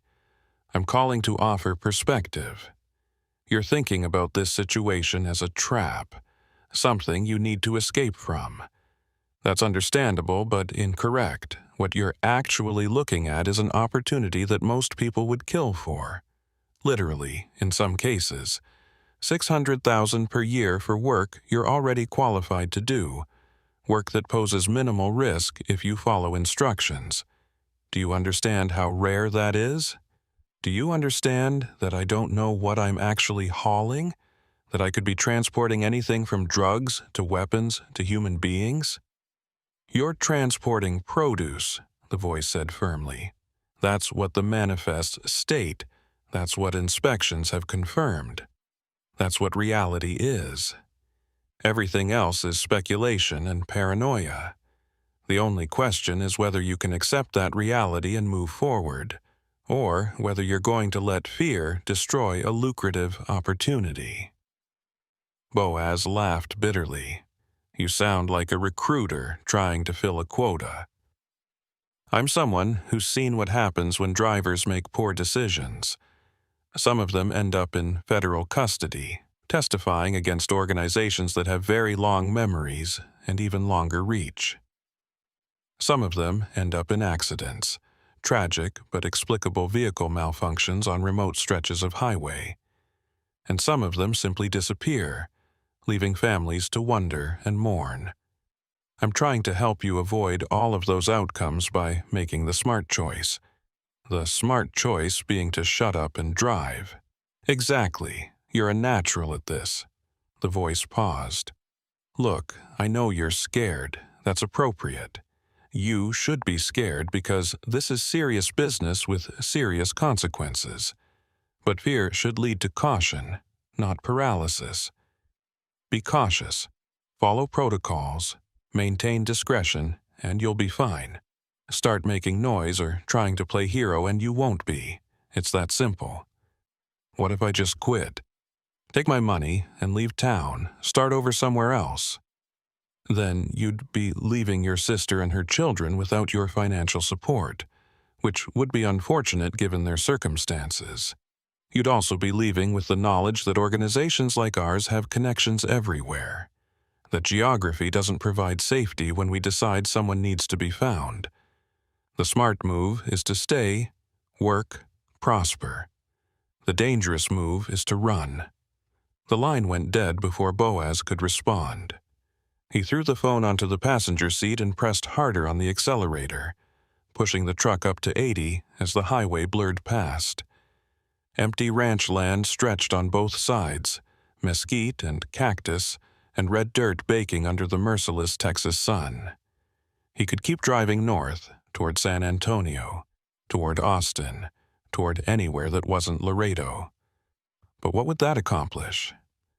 Lucretia's people knew where Teresa lived, knew where her kids went to school. Running would just confirm he was a threat that needed to be dealt with. He drove for another hour before turning around, heading back south toward Laredo with a heavy sense of inevitability settling over him. The choice had already been made, really, the moment he'd taken that first envelope of cash. Everything since then had just been pretending he still had options, that he could somehow navigate through this without becoming what they wanted him to become. By the time he reached his apartment, it was early afternoon. The heat had become oppressive, the kind of thick humidity that made breathing feel like work. Boaz climbed the stairs to his second-floor unit, unlocked the door, and stepped into air that was even hotter inside. He turned on the window AC unit, which groaned to life reluctantly, and collapsed onto his couch. Sleep came despite his anxiety, exhaustion finally overwhelming fear. He dreamed of driving endless highways while his trailer leaked black fluid that stained the asphalt behind him, leaving a trail that helicopters followed from above. He dreamed of Teresa's house burning while he was trapped in his truck, unable to open the door or break the windows. He dreamed of Foster Llewellyn standing at a checkpoint with his hand on his weapon, face expressionless, as Boaz drove past hauling cargo that screamed from inside the sealed trailer. He woke gasping, drenched in sweat that had nothing to do with the temperature. The AC had managed to cool the apartment to barely tolerable levels, and dim evening light filtered through the curtains. He'd slept for nearly 5 hours, his body claiming the rest it desperately needed even while his mind churned through nightmares. His phone showed 3 missed calls, all from the depot. Marcus probably trying to confirm he was still on the schedule, that Lucretia's recruitment had been successful. Boaz ignored them and walked to the kitchen, downing 2 glasses of water in quick succession. His reflection in the window above the sink looked haggard, eyes shadowed and face drawn. He barely recognized himself, though whether that was from physical exhaustion or moral erosion, he couldn't say. His laptop sat on the small dining table where he'd left it days ago, screen dark. He opened it and navigated to a news site, searching for any recent stories about Border Patrol busts or federal investigations in the Laredo sector. Nothing stood out, just the usual flow of drug seizures and immigration arrests. He tried searching for Valle Verde agricultural distributors again, digging deeper into business records and trade licenses. The company existed on paper, filed appropriate tax documents, maintained what looked like legitimate operations, but the ownership structure was buried under layers of corporate entities and international partnerships that would take a forensic accountant weeks to unravel. He was about to close the laptop when an email notification popped up. Message from an address he didn't recognize, subject line blank. His gut told him to delete it immediately, that nothing good could come from opening mysterious emails at this point. But curiosity and desperation made him click it. The message contained a single sentence. "You're not the only driver asking questions." Below that was a phone number with a 956 area code, local to the Rio Grande Valley. Nothing else, no signature or context. Boaz stared at it for a long time, weighing the obvious risks of responding against the desperate hope that someone else might be in the same situation, might have information or a way out that he hadn't considered. He pulled out his phone and dialed the number before he could talk himself out of it. It rang 4 times, then a man's voice answered, cautious and quiet. "Who is this?" Someone who got an email saying I'm not the only driver asking questions, Boaz replied carefully. That you? Depends. You working for Valle Verde? Yeah. You? There was a long pause. The sound of breathing and background noise, maybe traffic. Finally, used to. Not anymore. We should talk, but not over the phone. You know the truck stop near Ensenal, off 35? I know it. Tomorrow morning, 6 a.m. Come alone, obviously. Park on the east side near the repair base. I'll find you. The line went dead. Boaz sat holding the phone, adrenaline spiking again. This could be a setup. Lucretia's people testing his loyalty by seeing if he'd reach out to other drivers. Or it could be legitimate. Another person caught in the same trap looking for allies or information. Either way, going to the meeting was dangerous. But so was doing nothing, staying paralyzed while the walls closed in around him. He spent the evening pacing his apartment, playing out scenarios in his mind. If it was a setup and he didn't go, that might actually make him look more suspicious, like he was afraid to even talk to other drivers. If he went and it was legitimate, he might learn something useful about the operation, or find someone else willing to cooperate with authorities. If he went and it was a trap, he'd be confirming that he was exactly the liability Lucretia suspected. By midnight, he'd made a decision. He would go, but he would take precautions. He pulled out his phone and composed a text to Foster Llewellyn, drafting it carefully before sending, "Need to meet. Have information about Valle Verde operation. Can you be near Ensenal tomorrow morning at 6 a.m.? Don't approach unless I signal. Just be close in case things go wrong." He stared at the message for 10 minutes before finally sending it. The reply came within seconds. "I'll be there." "What's the signal?" Boaz thought for a moment, then typed, "If I flash my headlights 3 times, move in fast. If I drive away normally, stay back and I'll contact you later." "Understood. Be careful." Boaz set an alarm for 4:30 a.m. and tried to sleep, though his mind wouldn't stop churning. He dozed fitfully, jerking awake repeatedly with his heart pounding, certain he'd heard someone trying his door or footsteps in the hallway outside. Each time, there was nothing, just his own paranoia manifesting as phantom threats.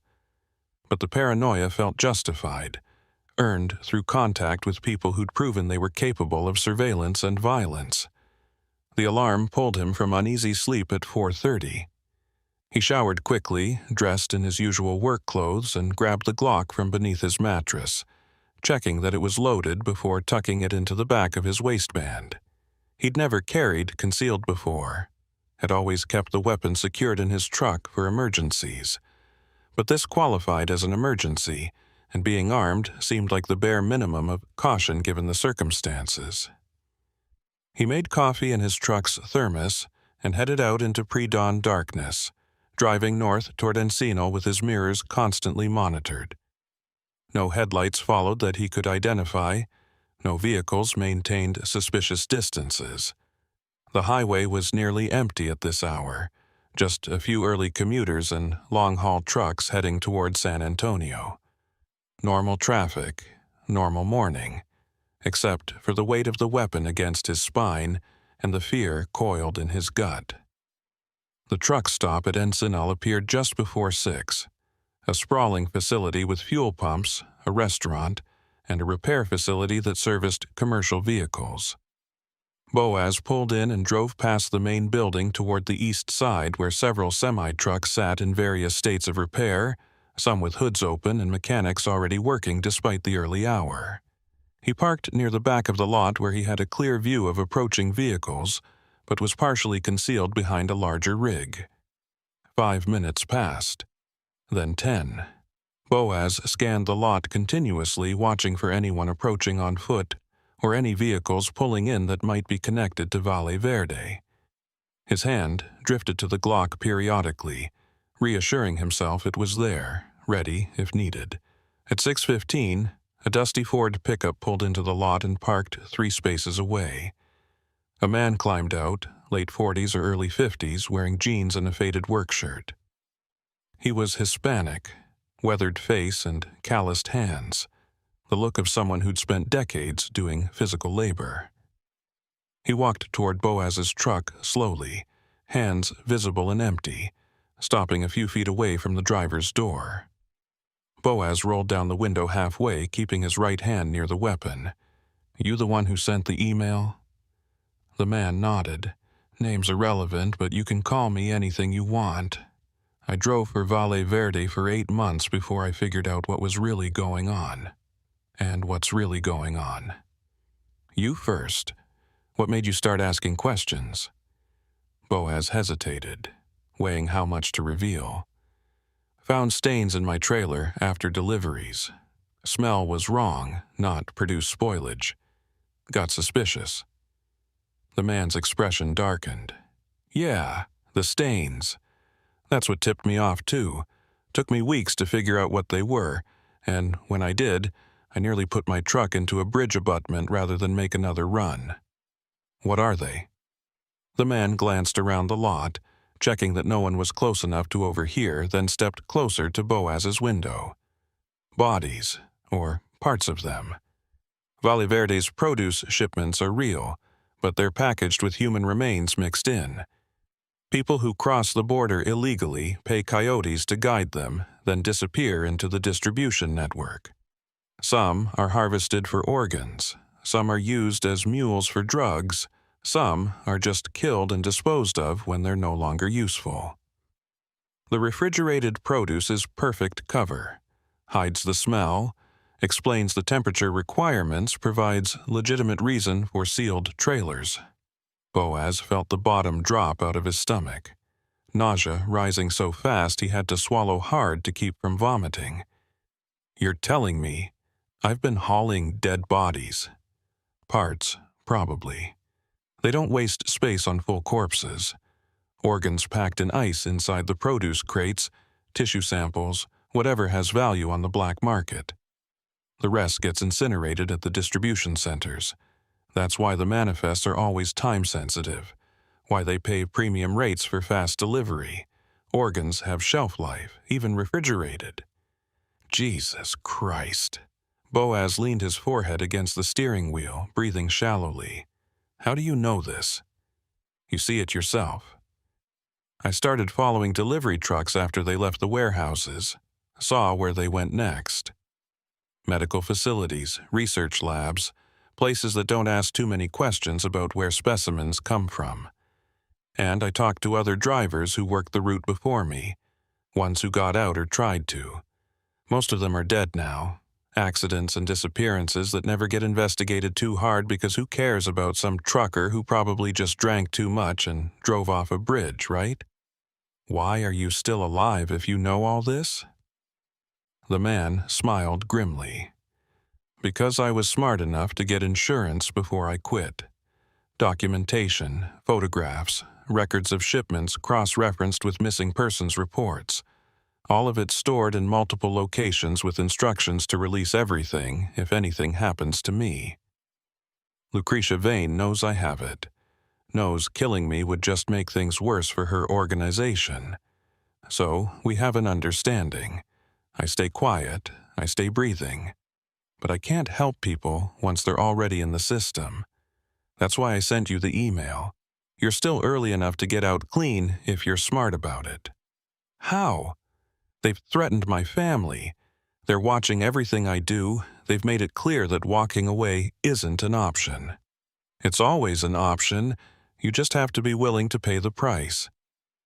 Mine was relocating my family to another state, changing my name, giving up trucking entirely, and working construction under the table. Yours might be different, but the principle is the same. You can't fight them directly, but you can remove yourself from their reach if you're willing to sacrifice enough." Boaz thought about Teresa and her kids, about uprooting their lives because of his mistakes. What about going to law enforcement? Border Patrol, FBI? Someone who can actually shut this down? The man laughed bitterly. You think they don't have people inside those agencies? Valle Verde's been operating for at least 5 years that I know of, probably longer. You don't survive that long on the border without buying protection at every level. The agents who aren't bought off directly are hamstrung by the ones who are, evidence disappearing, investigations stalling, witnesses dying before they can testify. You go to the authorities, you're just painting a bigger target on yourself. So what am I supposed to do? Just keep hauling body parts until I can't live with myself anymore? You document everything you can without getting caught. You create your own insurance package. And when you have enough leverage, you negotiate your exit. That's the only way out that doesn't end with you in a ditch or your family in danger. The man pulled a folded piece of paper from his pocket and handed it through the window. These are the locations where I stashed my documentation. If something happens to me before I can use it, maybe you can make sure it sees daylight. Or maybe it just gives you ideas for how to protect yourself. Boaz took the paper, unfolding it to see a list of addresses and storage unit numbers scattered across South Texas and northern Mexico. Why are you helping me? Because I've lost count of how many drivers have been chewed up by this operation. Someone has to survive long enough to make a difference, to gather enough evidence that even Valle Verde's connections can't suppress it. Maybe that's you. Probably not. Statistics aren't in your favor. But I've got to try. The man turned and walked back to his pickup, climbing in without another word. Boaz watched him drive away, turning north on the highway and disappearing into the growing dawn light. He sat alone in his truck, staring at the list of addresses, trying to process everything he'd just learned. Bodies, human trafficking and organ harvesting and murder, all disguised as agricultural distribution. He'd been complicit in that, had delivered cargo containing pieces of people who'd died trying to cross the border seeking better lives. He should have felt horror, revulsion, anger. And he did feel all those things, churning in his gut until he had to open the door and lean out, dry heaving into the parking lot. But underneath the moral disgust was something else. Terror. Because now he knew what was really happening, which made him infinitely more dangerous to Lucretia's organization. Ignorance had been protecting him, giving them reason to keep him alive and useful. Knowledge turned him into a liability that needed managing. His phone buzzed with a text from Foster Llewellyn. I'm parked at the restaurant. Everything okay? No signal yet. Boaz typed back. Stand down. Meeting's over. I'll contact you later. He needed time to think, to decide whether what the other driver had told him was accurate or just paranoid speculation. Bodies seemed extreme, though it would explain the stains, the smell, the premium pay. But it was also the kind of story someone might invent to scare him, to test whether he'd run straight to law enforcement and reveal himself as untrustworthy. He started the engine and pulled out of the truck stop, heading back toward Laredo with his mind spinning through possibilities. By the time he reached the city limits, he'd made a decision. He would make Monday's run as scheduled, but he would be looking for evidence documenting everything he could safely observe. If what the driver said was true, Boaz needed proof before he could make any moves.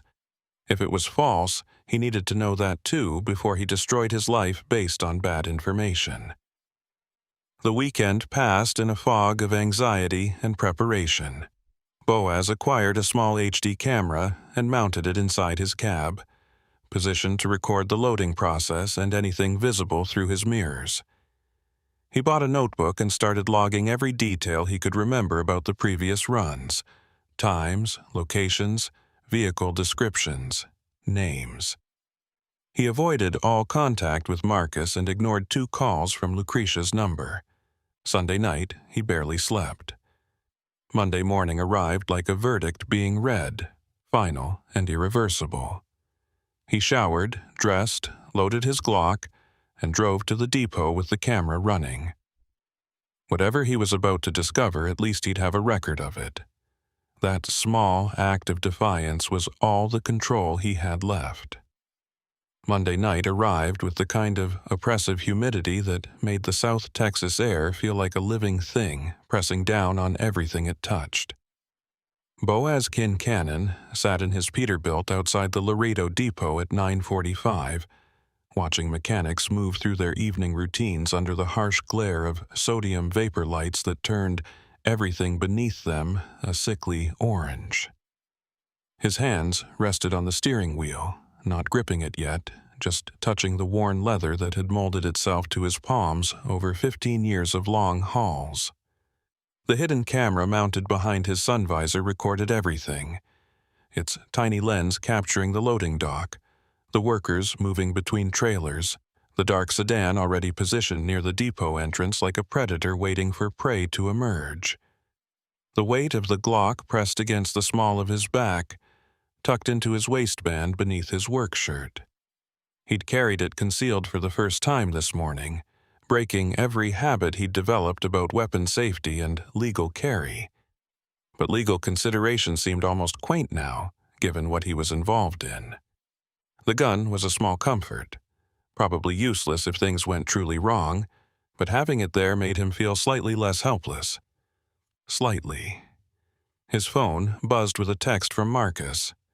Bay 7, manifest waiting in office. Ms. Vane says everything's confirmed for tonight. Boaz read the message twice, looking for subtext or hidden meaning in the dispatcher's words. Finding none, he climbed out of the cab and walked across the lot toward the dispatch office, every step feeling heavy with significance. The camera in his truck continued recording, preserving the empty cab, the steering wheel, the dashboard lights glowing softly in the darkness. Evidence being accumulated frame by frame, second by second, building a documentary record of whatever came next. The depot felt different tonight. Maybe it had always been this way and he'd just never noticed. Or maybe knowing what he knew now changed how he perceived everything. The shadows between the trailers seemed darker, more concealing. The workers moved with what looked like deliberate avoidance, not making eye contact, staying focused on their tasks with an intensity that suggested they knew better than to be curious. The security cameras mounted on light poles tracked his movement across the lot, lenses following him like mechanical eyes reporting back to someone, somewhere, who was watching and evaluating. Marcus was alone in the dispatch office when Boaz entered, sitting behind his desk with the exhausted expression of a man who'd given up fighting against the current years ago and now just let it carry him wherever it wanted. He pushed a manila folder across the desk without looking up from his computer screen, where a spreadsheet glowed with columns of numbers that probably represented loads and routes and drivers, all the moving pieces of a freight operation that was both exactly what it appeared to be and something much darker underneath. Same route as before, Marcus said quietly. Same timing, same procedures. Loads already staged at Bay 7, seals are attached, refrigeration unit is running. You know the drill by now. Boaz took the folder and opened it, scanning the manifest. Valle Verde Agricultural Distributors, Mixed Produce. Destination, McAllen Distribution Center. Bill of lading, customs documentation, temperature logs, everything in perfect order. Paper trail designed to withstand any casual inspection, maybe even survive serious scrutiny if the inspectors weren't looking for the right things or asking the right questions. Miss Vane mentioned regular rotation starting tonight, Boaz said, watching Marcus's reaction. 4 runs per week, indefinitely. Marcus finally looked up, and for just a moment something passed across his face.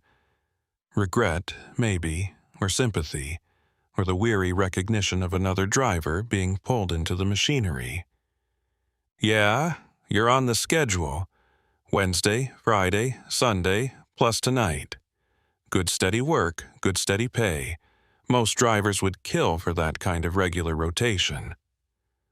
The word choice seemed deliberate. Kill. Most drivers would kill for this opportunity. Boaz wondered how many had, either literally or figuratively.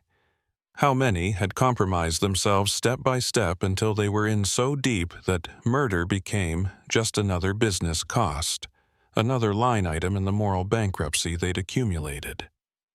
"Any special instructions for tonight?" Boaz asked. "Just the usual. Maintain schedule. Follow the route exactly. No unauthorized stops. Escort vehicles will be with you like before." Marcus hesitated, then added in a lower voice, "Look, Kincannon, I don't know what you think is happening here, and I don't want to know. My advice? Do the work, take the money, don't ask questions that don't have good answers. That's how you survive in this business." "What if I can't do that?" Marcus looked at him for a long moment, something sad and knowing in his eyes. "Then you already know what happens. You've been around long enough to understand how this works. Some doors, once you walk through them, they lock behind you. Only way forward is to keep walking." Boaz wanted to ask how Marcus had ended up here, what compromises had led him to this desk and this job and this quiet acceptance of what Valle Verde was doing. But the question seemed cruel, like asking a man in quicksand to explain how he'd gotten stuck. The answer didn't matter. Only the fact of being stuck mattered, and they were both in it now, sinking at different rates towards the same bottom. He left the office without another word, walking back across the lot to Bay 7 where his trailer waited. The refrigeration unit hummed with its steady mechanical rhythm, the sound that had been the soundtrack to his career for so many years. Normally, it was comforting, that steady purr of machinery doing its job, keeping cargo cold, preserving perishables during the long miles between pickup and delivery. Tonight it sounded ominous, like something alive and malevolent breathing in the darkness. 2 workers in reflective vests were finishing the seal attachment when Boaz approached, checking the numbers against a clipboard and confirming everything matched. Standard procedure, done thousands of times across thousands of loading docks. A ritual of verification that was supposed to ensure cargo integrity and chain of custody. But seals could be replaced, numbers could be falsified, and the whole system could be corrupted if enough people were willing to look the other way or actively participate in the deception. "All set," one of the workers said in Spanish, not meeting Boaz's eyes. "Seals match the manifest, temperature is stable at 38 degrees, unit is running clean, you're good to roll." Boaz thanked him and walked around the trailer, examining it with the kind of attention he'd normally reserve for a pre-trip safety inspection. The aluminum walls showed no obvious damage, no dents or scratches that might indicate tampering. The tires were properly inflated, the mud flaps secure, the lights all functioning. Everything looked normal, professional, exactly like it should. Which meant nothing, because the horror wasn't visible from the outside. It was hidden inside those sealed containers, mixed with legitimate produce, concealed beneath layers of packaging and refrigeration. He thought about the stains he'd found after previous deliveries, dark marks on the trailer floor that smelled wrong. Organic but rotten in a way that produce shouldn't smell even when it was spoiling. The former driver's words echoed in his mind. Bodies, or parts of them, organs packed in ice, tissue samples, whatever has value on the black market.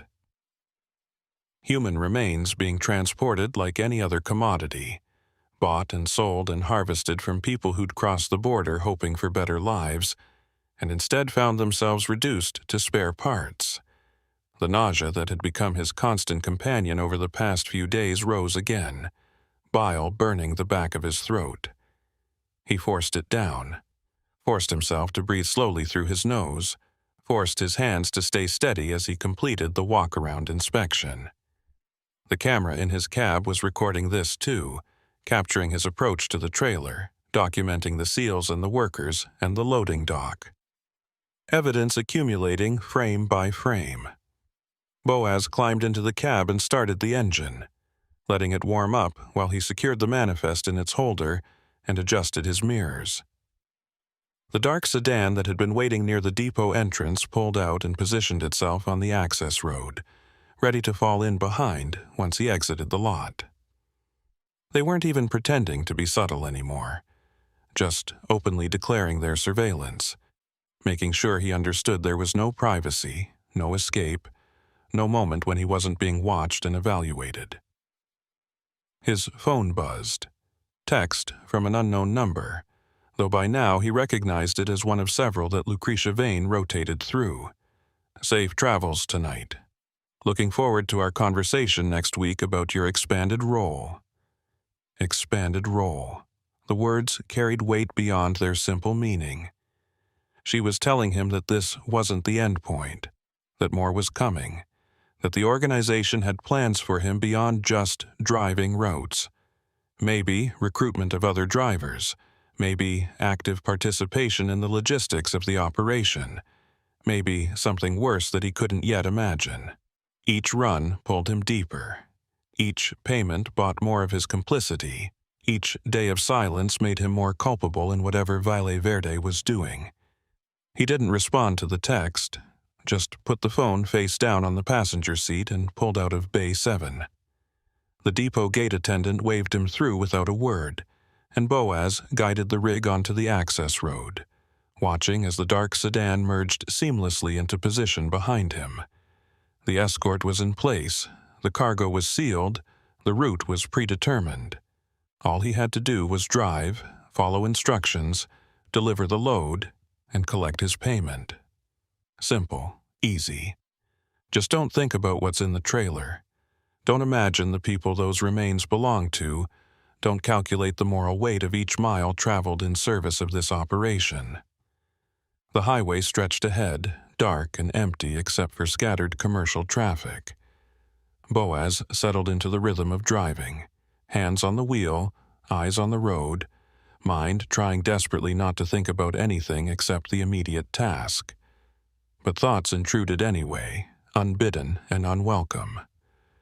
Teresa and her kids sleeping peacefully in Corpus Christi, unaware that their uncle had become complicit in human trafficking.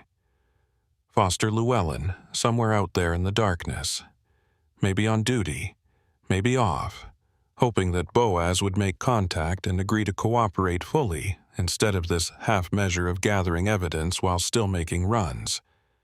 The former driver who'd warned him, who'd created his insurance package and escaped, now probably looking over his shoulder every day, wondering if Valle Verde would decide his continued existence was too much of a risk. 20 miles south of Laredo, Boaz passed the first Border Patrol checkpoint. The installation sat lit up like a small city, banks of floodlights illuminating inspection lanes and secondary search areas.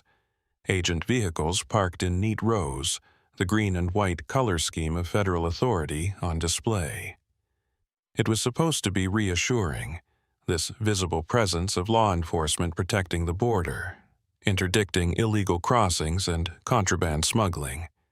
But Boaz knew now that the checkpoint was just theater, a performance of security that Valle Verde had learned to navigate through some combination of corruption, careful planning, and understanding which agents were bought off and which were just too overwhelmed to look too closely. The agent who approached his window was the same young one from previous runs, the one who'd examined his seals with unusual intensity that first night. Tonight, his expression was different, more resigned, less curious. He glanced at Boaz's documents, walked around to verify the seals, and returned without asking any questions or making any comments beyond the standard "drive safe" dismissal. Either he'd been told to leave Valle Verde shipments alone, or he'd learned through experience that some battles weren't worth fighting, some questions weren't worth asking. Boaz rolled forward, watching the checkpoint recede in his mirrors. The dark sedan followed through without being stopped, confirming what he'd already suspected. Valle Verde's escorts had some kind of arrangement, some understanding that allowed them to pass freely. Maybe badges under false names, Maybe radio frequencies that signaled friendly passage. Maybe just the institutional knowledge that these particular vehicles belonged to an organization that had powerful protections. His phone rang, startling him badly enough that he jerked the wheel slightly before correcting. Unknown number, different from Lucretia's texts. He considered not answering, then realized that avoiding contact was pointless. They knew where he was, what he was doing, every move he made. Pretending otherwise was just denial. "This is Boaz. Mr. Kincannon." Male voice, professional and measured, with the kind of calm that suggested either extensive training or natural sociopathy. "My name is irrelevant to this conversation. What's relevant is that I represent certain interests aligned with Ms. Vane's organization, and I wanted to ensure we had clarity about expectations going forward. I already talked to Lucretia about expectations. I'm making the runs, following procedures, keeping my mouth shut. What more do you want?" Continued cooperation, obviously, but also awareness. "You've been asking questions, Mr. Kincannon, talking to people, making inquiries, demonstrating curiosity about matters that don't concern you. That creates complications." Boaz's blood ran cold. They knew about Ensenal, knew about his meeting with the former driver.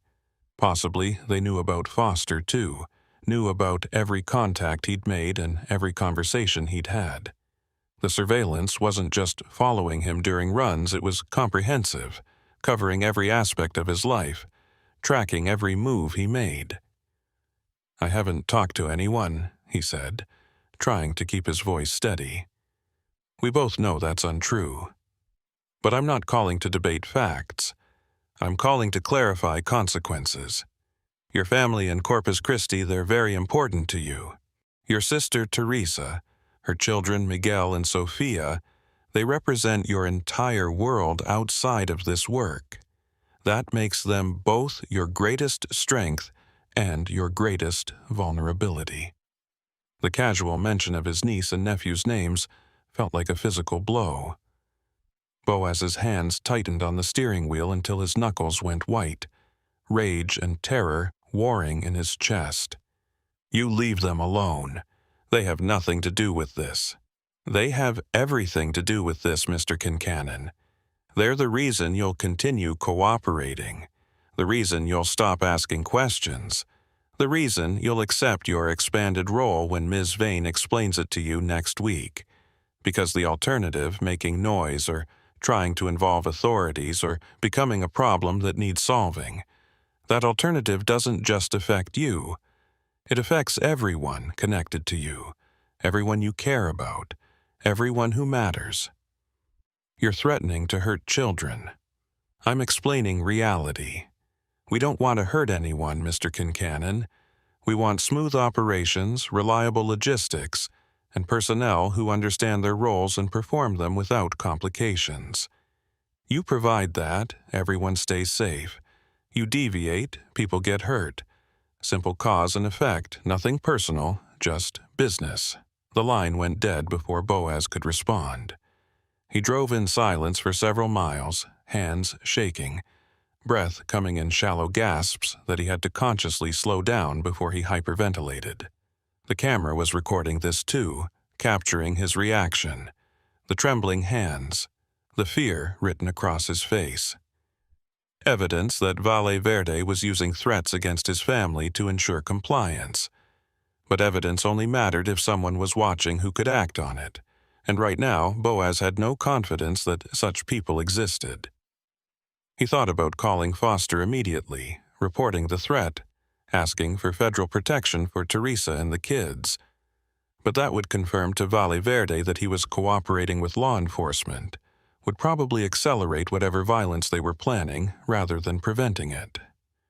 The smart move was to stay quiet, act compliant, continue gathering evidence while hoping Foster's team could move fast enough to disrupt the operation before the threats became actions.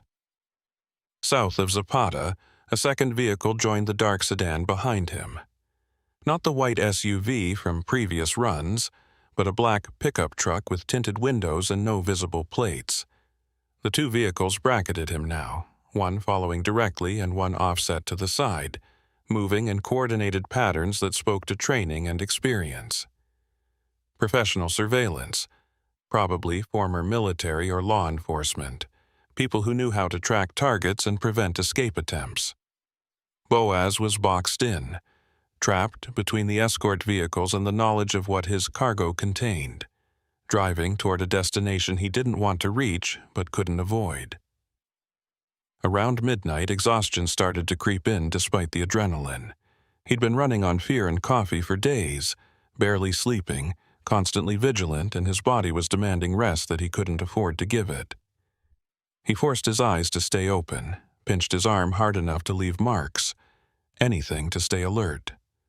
Falling asleep at the wheel would end this in the worst possible way, a crash that killed him and destroyed the evidence and left Teresa and her kids vulnerable to whatever Valle Verde decided to do. His phone buzzed with a text from Foster Llewellyn. "Passed you at checkpoint. Everything okay?" Boaz stared at the message, thumb hovering over the keyboard. Foster must have been working the checkpoint tonight. Must have seen Boaz come through with the escort vehicles in tow. The agent was reaching out, offering support, reminding him that cooperation was still an option. But responding was dangerous, possibly fatal, if Valle Verde was monitoring his phone communications. The smart move was to ignore the text, maintain radio silence, continue playing the role of compliant driver. Instead, he typed, "Can't talk, being watched. Wednesday they're screening me, polygraph, and financial audit. After that, I'm finished either way." He sent the message before he could reconsider, then immediately regretted it. If Valle Verde saw that communication, if they were intercepting his texts or had access to his phone records, he'd just confirmed their worst suspicions. But maybe that didn't matter anymore. Maybe he was already marked for elimination, and this just moved up the timeline.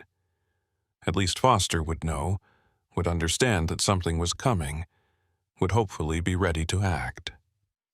3 dots appeared, Foster typing a response. They disappeared, appeared again, disappeared. Finally, "Don't go to screening. Meet me tomorrow morning, same library, 9 a.m. We can protect you and your family if you cooperate fully. This is your last chance to get out alive." Boaz read the message 3 times, considering options that all seemed bad in different ways. Meet Foster and probably trigger an immediate response from Valle Verde, who were almost certainly monitoring this conversation. Skip the meeting and the Wednesday screening. Run somewhere and hope federal protection could catch up before Valle Verde's people found him. Or show up Wednesday as scheduled, accept whatever was coming, and hope the recording devices Foster had given him would capture enough evidence to matter. He deleted both messages and put the phone away. Decision made.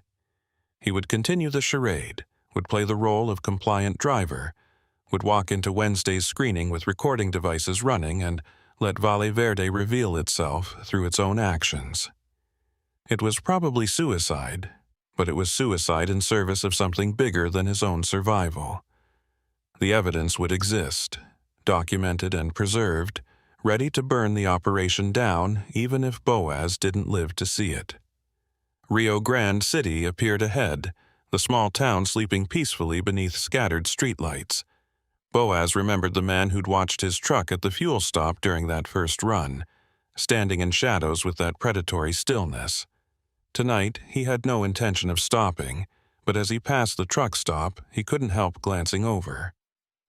The lot was mostly empty, just a couple of big rigs parked at the fuel pumps, drivers probably inside paying or grabbing coffee. Normal, late-night scene, nothing threatening. But he knew now that threats weren't always visible, that Valle Verde's people could be anywhere, could look like anyone, could appear as just another driver or mechanic or fuel attendant until the moment they weren't. The black pickup that had been following peeled off at Rio Grande City, disappearing into the town's darkened streets.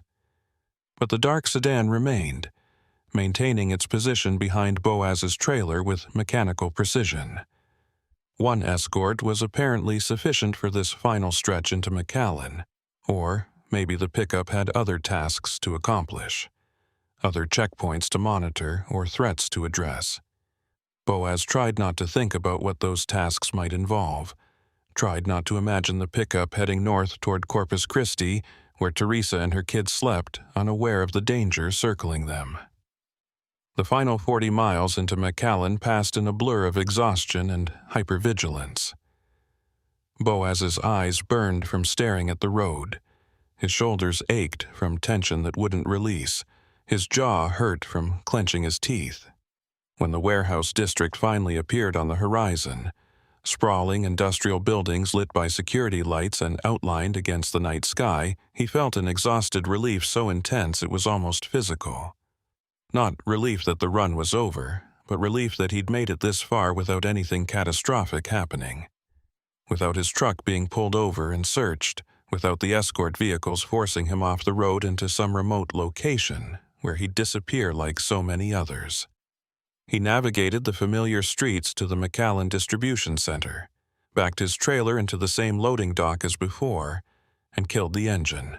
The sudden silence was deafening after hours of road noise and diesel rumble.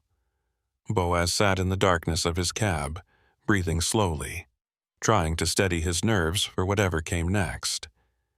The camera hidden behind his sun visor continued recording, capturing the loading dock, the warehouse workers approaching, the dark sedan parking in a position that blocked the most direct exit route. The warehouse manager he'd seen on previous runs approached with his clipboard, but tonight he wasn't alone. Accompanying him was a woman Boaz didn't recognize, mid-30s, wearing business casual clothing and an expression that was professionally pleasant but somehow conveyed absolute authority. She gestured for Boaz to roll down his window, and he complied, feeling like a man following a script written by someone else. "Mr. Kincannon, I'm here on behalf of Ms. Vane to personally oversee tonight's delivery." Her voice matched her appearance, professional and controlled, with just a hint of something sharp underneath. She wanted to ensure everything proceeds smoothly, and that you're settling into your new schedule comfortably. "Everything's fine," Boaz said, keeping his tone neutral. "Just here to make the delivery." "Of course. The unloading will begin shortly. Ms. Vane has requested that drivers remain in their cabs during cargo handling procedures. It helps maintain chain of custody documentation and prevents any confusion about responsibility if issues arise." She smiled, but it didn't reach her eyes. "I'm sure you understand." What Boaz understood was that he was being explicitly prevented from observing the unloading, kept isolated and blind to what was actually happening to the cargo once it left his trailer. On previous runs, he'd been free to use the warehouse facilities, watch the unloading if he wanted, even help if they were short-handed. Now that freedom was gone, replaced by polite but firm instructions to stay put and stay ignorant. "Understood," he said, rolling the window back up. The woman stepped back and spoke quietly into a radio, and within moments workers appeared to begin the unloading process. Forklifts moved into position, the trailer doors were unsealed and opened, and pallets started moving from Boaz's trailer into the warehouse with efficient speed. He watched in his mirrors, camera recording everything, trying to see details that might reveal what was really being transported. The workers handled the pallets with standard care. Nothing unusual about their movements or procedures. The cargo looked exactly like what the manifest claimed. Produce, wrapped in plastic, stacked neatly on wooden pallets. But Boaz knew now that appearances meant nothing, that horror could be concealed beneath layers of legitimate business, that the true cargo was hidden inside or beneath the visible shipment. 15 minutes into the unloading, something happened that made every nerve in Boaz's body fire at once. One of the forklift operators misjudged a turn, and the pallet he was carrying struck the edge of the trailer door frame. The impact wasn't severe, just a glancing blow, but it was enough to destabilize the load. The pallet tilted, boxes shifted, and several containers tumbled off the forks and hit the concrete warehouse floor. The response was immediate and telling. Workers converged on the spill from every direction, moving with urgent coordination. The woman who'd spoken to Boaz was on her radio instantly, speaking rapid Spanish that he couldn't fully follow from this distance. More personnel appeared, carrying large plastic bins and industrial cleaning supplies. They formed a perimeter around the spill, blocking it from Boaz's view with their bodies while other workers scrambled to recover whatever had fallen. Through gaps in the human wall, Boaz caught glimpses of the cleanup. Produce was scattered across the floor, tomatoes and peppers rolling in different directions. But the workers weren't just gathering vegetables. They were collecting other items too, smaller packages that had apparently been concealed within the produce shipments, containers that had split open on impact and spilled their contents. The camera in Boaz's cab couldn't capture clear details from this angle and distance, but it recorded the frantic response, the obvious urgency, the way supervisors directed workers with terse commands and angry gestures. The cleanup took 20 minutes, far longer than a simple produce spill should have required. Workers scrubbed the floor with chemical cleaners, the sharp smell reaching Boaz even inside his locked cab. Whatever had spilled wasn't just vegetables, wasn't just agricultural products that could be swept up and disposed of normally. It was something that required decontamination, something that left residue that needed to be chemically neutralized.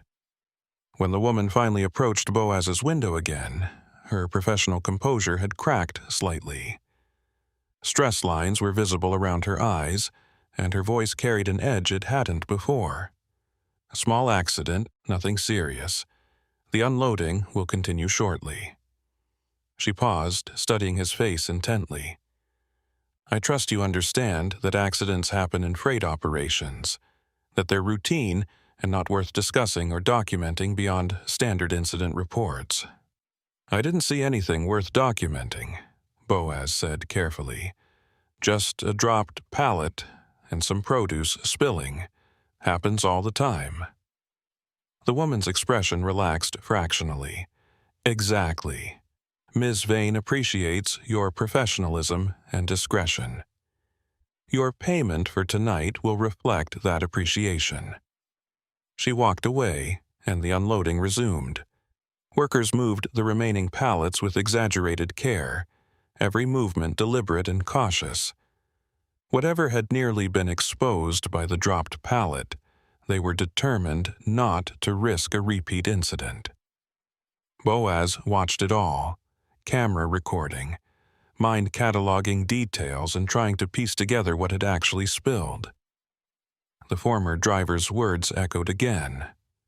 Organs packed in ice, tissue samples, whatever has value on the black market. Human remains concealed within legitimate shipments, transported in refrigerated containers that masked the smell and provided cover for the real cargo. The unloading finished without further incidents. The warehouse manager brought Boaz the delivery confirmation to sign, and he scrawled his signature mechanically, accepting his complicity in whatever had just been transferred from his trailer into Valle Verde's distribution network.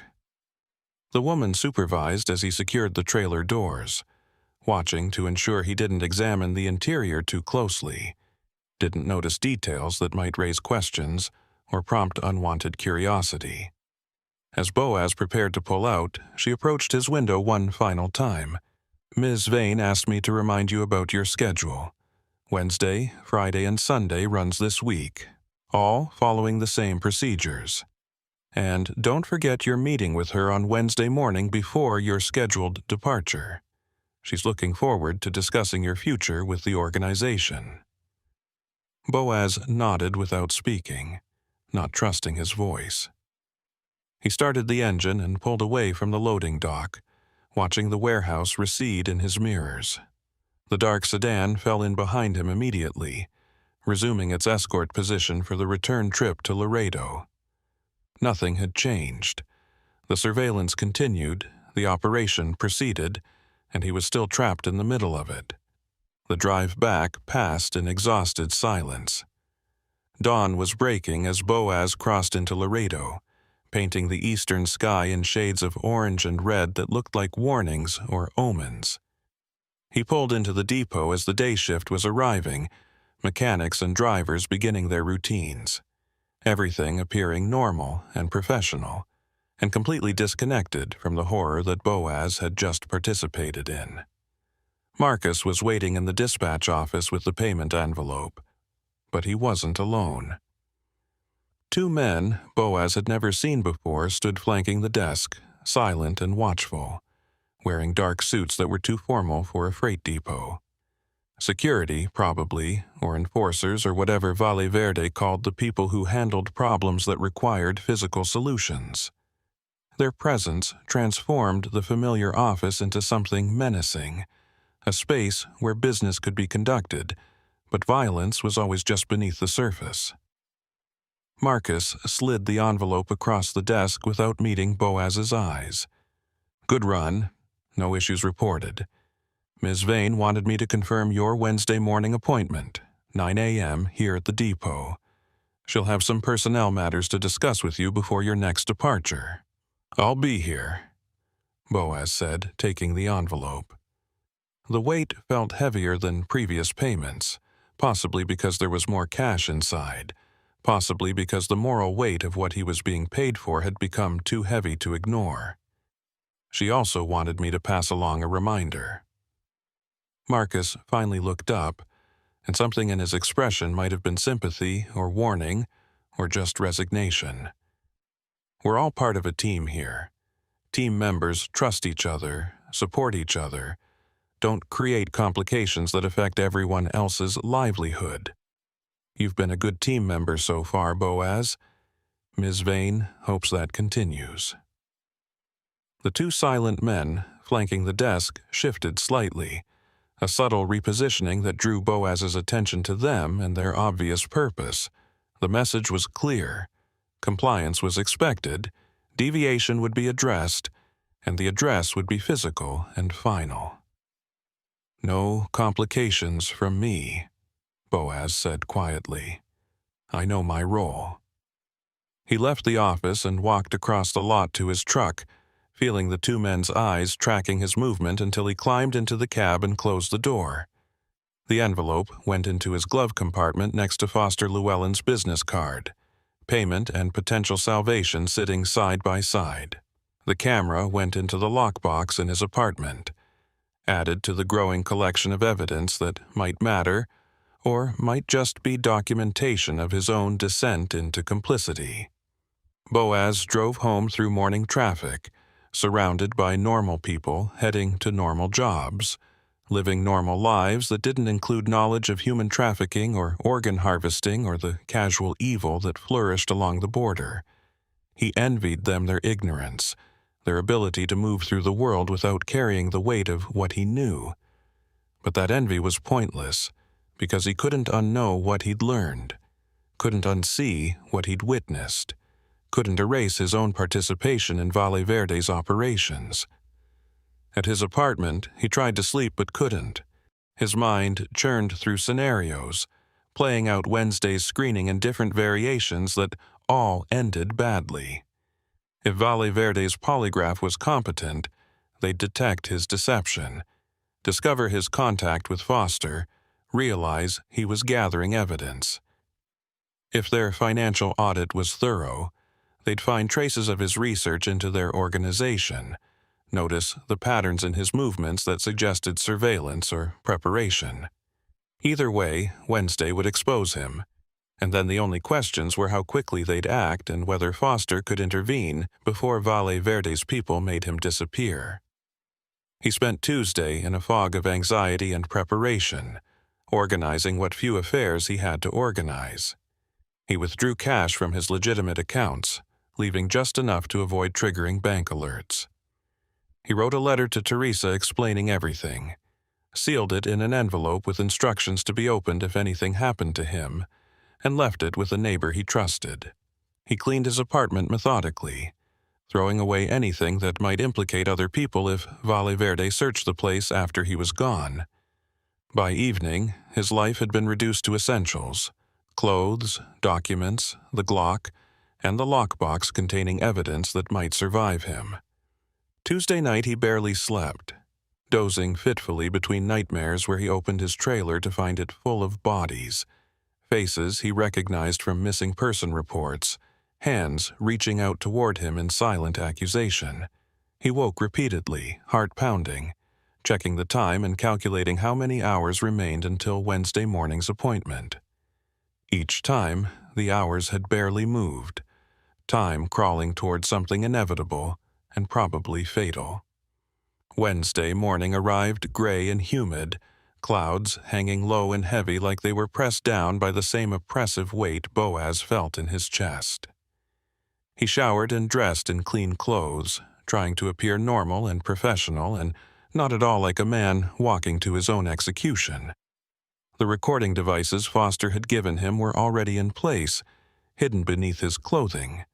Tiny microphones and transmitters that would capture audio and GPS coordinates throughout whatever happened today.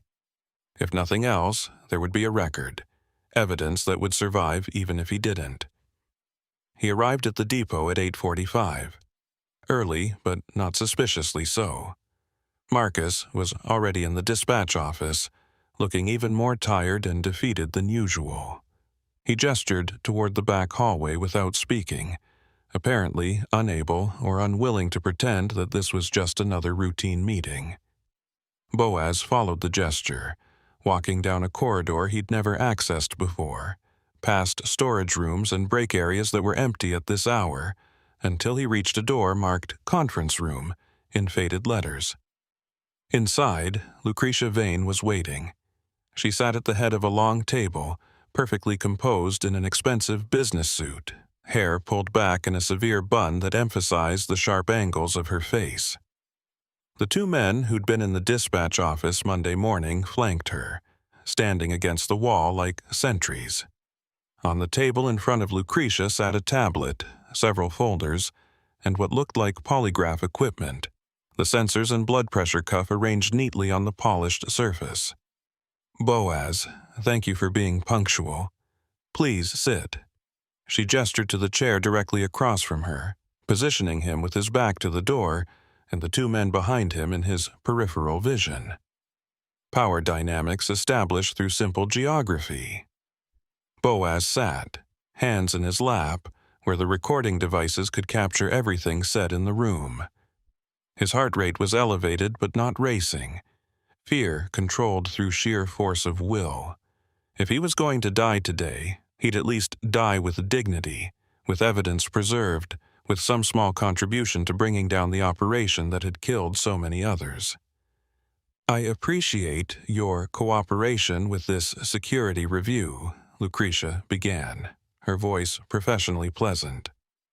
"As our operations expand, we need to ensure that all personnel meet our elevated standards for discretion and reliability. I'm sure you understand." "Of course." "Excellent. Let's begin with financial verification. Our auditing team reviewed your banking records and noticed several large cash deposits over the past 2 weeks. Deposits that exceed what you should have received from your official employment with the freight company. Can you explain those?" Here it was, the first trap. Admitting the deposits came from Valverde confirmed he'd been paid off the books, which created leverage. Denying the deposits existed would be an obvious lie, easily disproven. The only option was to acknowledge the payments and frame them as legitimate. "Those are payments for the runs I've been making, cash, like your organization specified. I deposited some of it because I had bills to pay. And some of it you sent to your sister in Corpus Christi, correct?" "Yes, she's struggling financially. I help when I can." Lucretia nodded, making a note on her tablet. "Family loyalty is admirable, but it creates patterns, Boaz. Financial trails that could potentially interest law enforcement if they were investigating our operations. We prefer drivers who keep their Valle Verde income completely separate from their legitimate finances, who understand the importance of maintaining clean documentation. I understand. I can adjust how I handle payments going forward. Good. That brings us to the next matter. Our surveillance team noticed some irregularities in your movements over the past week.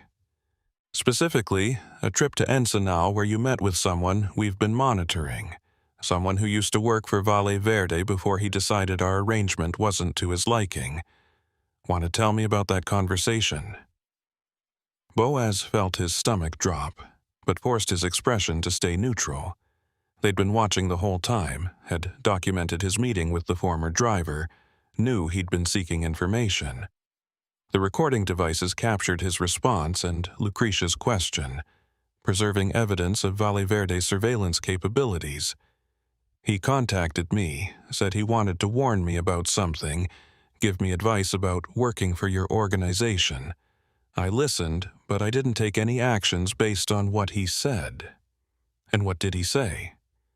That Valle Verde is dangerous to work for, that drivers who ask questions tend to disappear, that I should document everything and create insurance for myself. Boaz paused, making a decision to push back slightly and see how she reacted. Basically, he told me the same things you've been telling me, just from the perspective of someone who got out instead of someone running the operation. Lucretia's eyes narrowed fractionally, the first crack in her professional composure. Did he make any specific allegations about what we transport? Any claims about the nature of our cargo? He made claims. I didn't believe them because they seemed paranoid and extreme.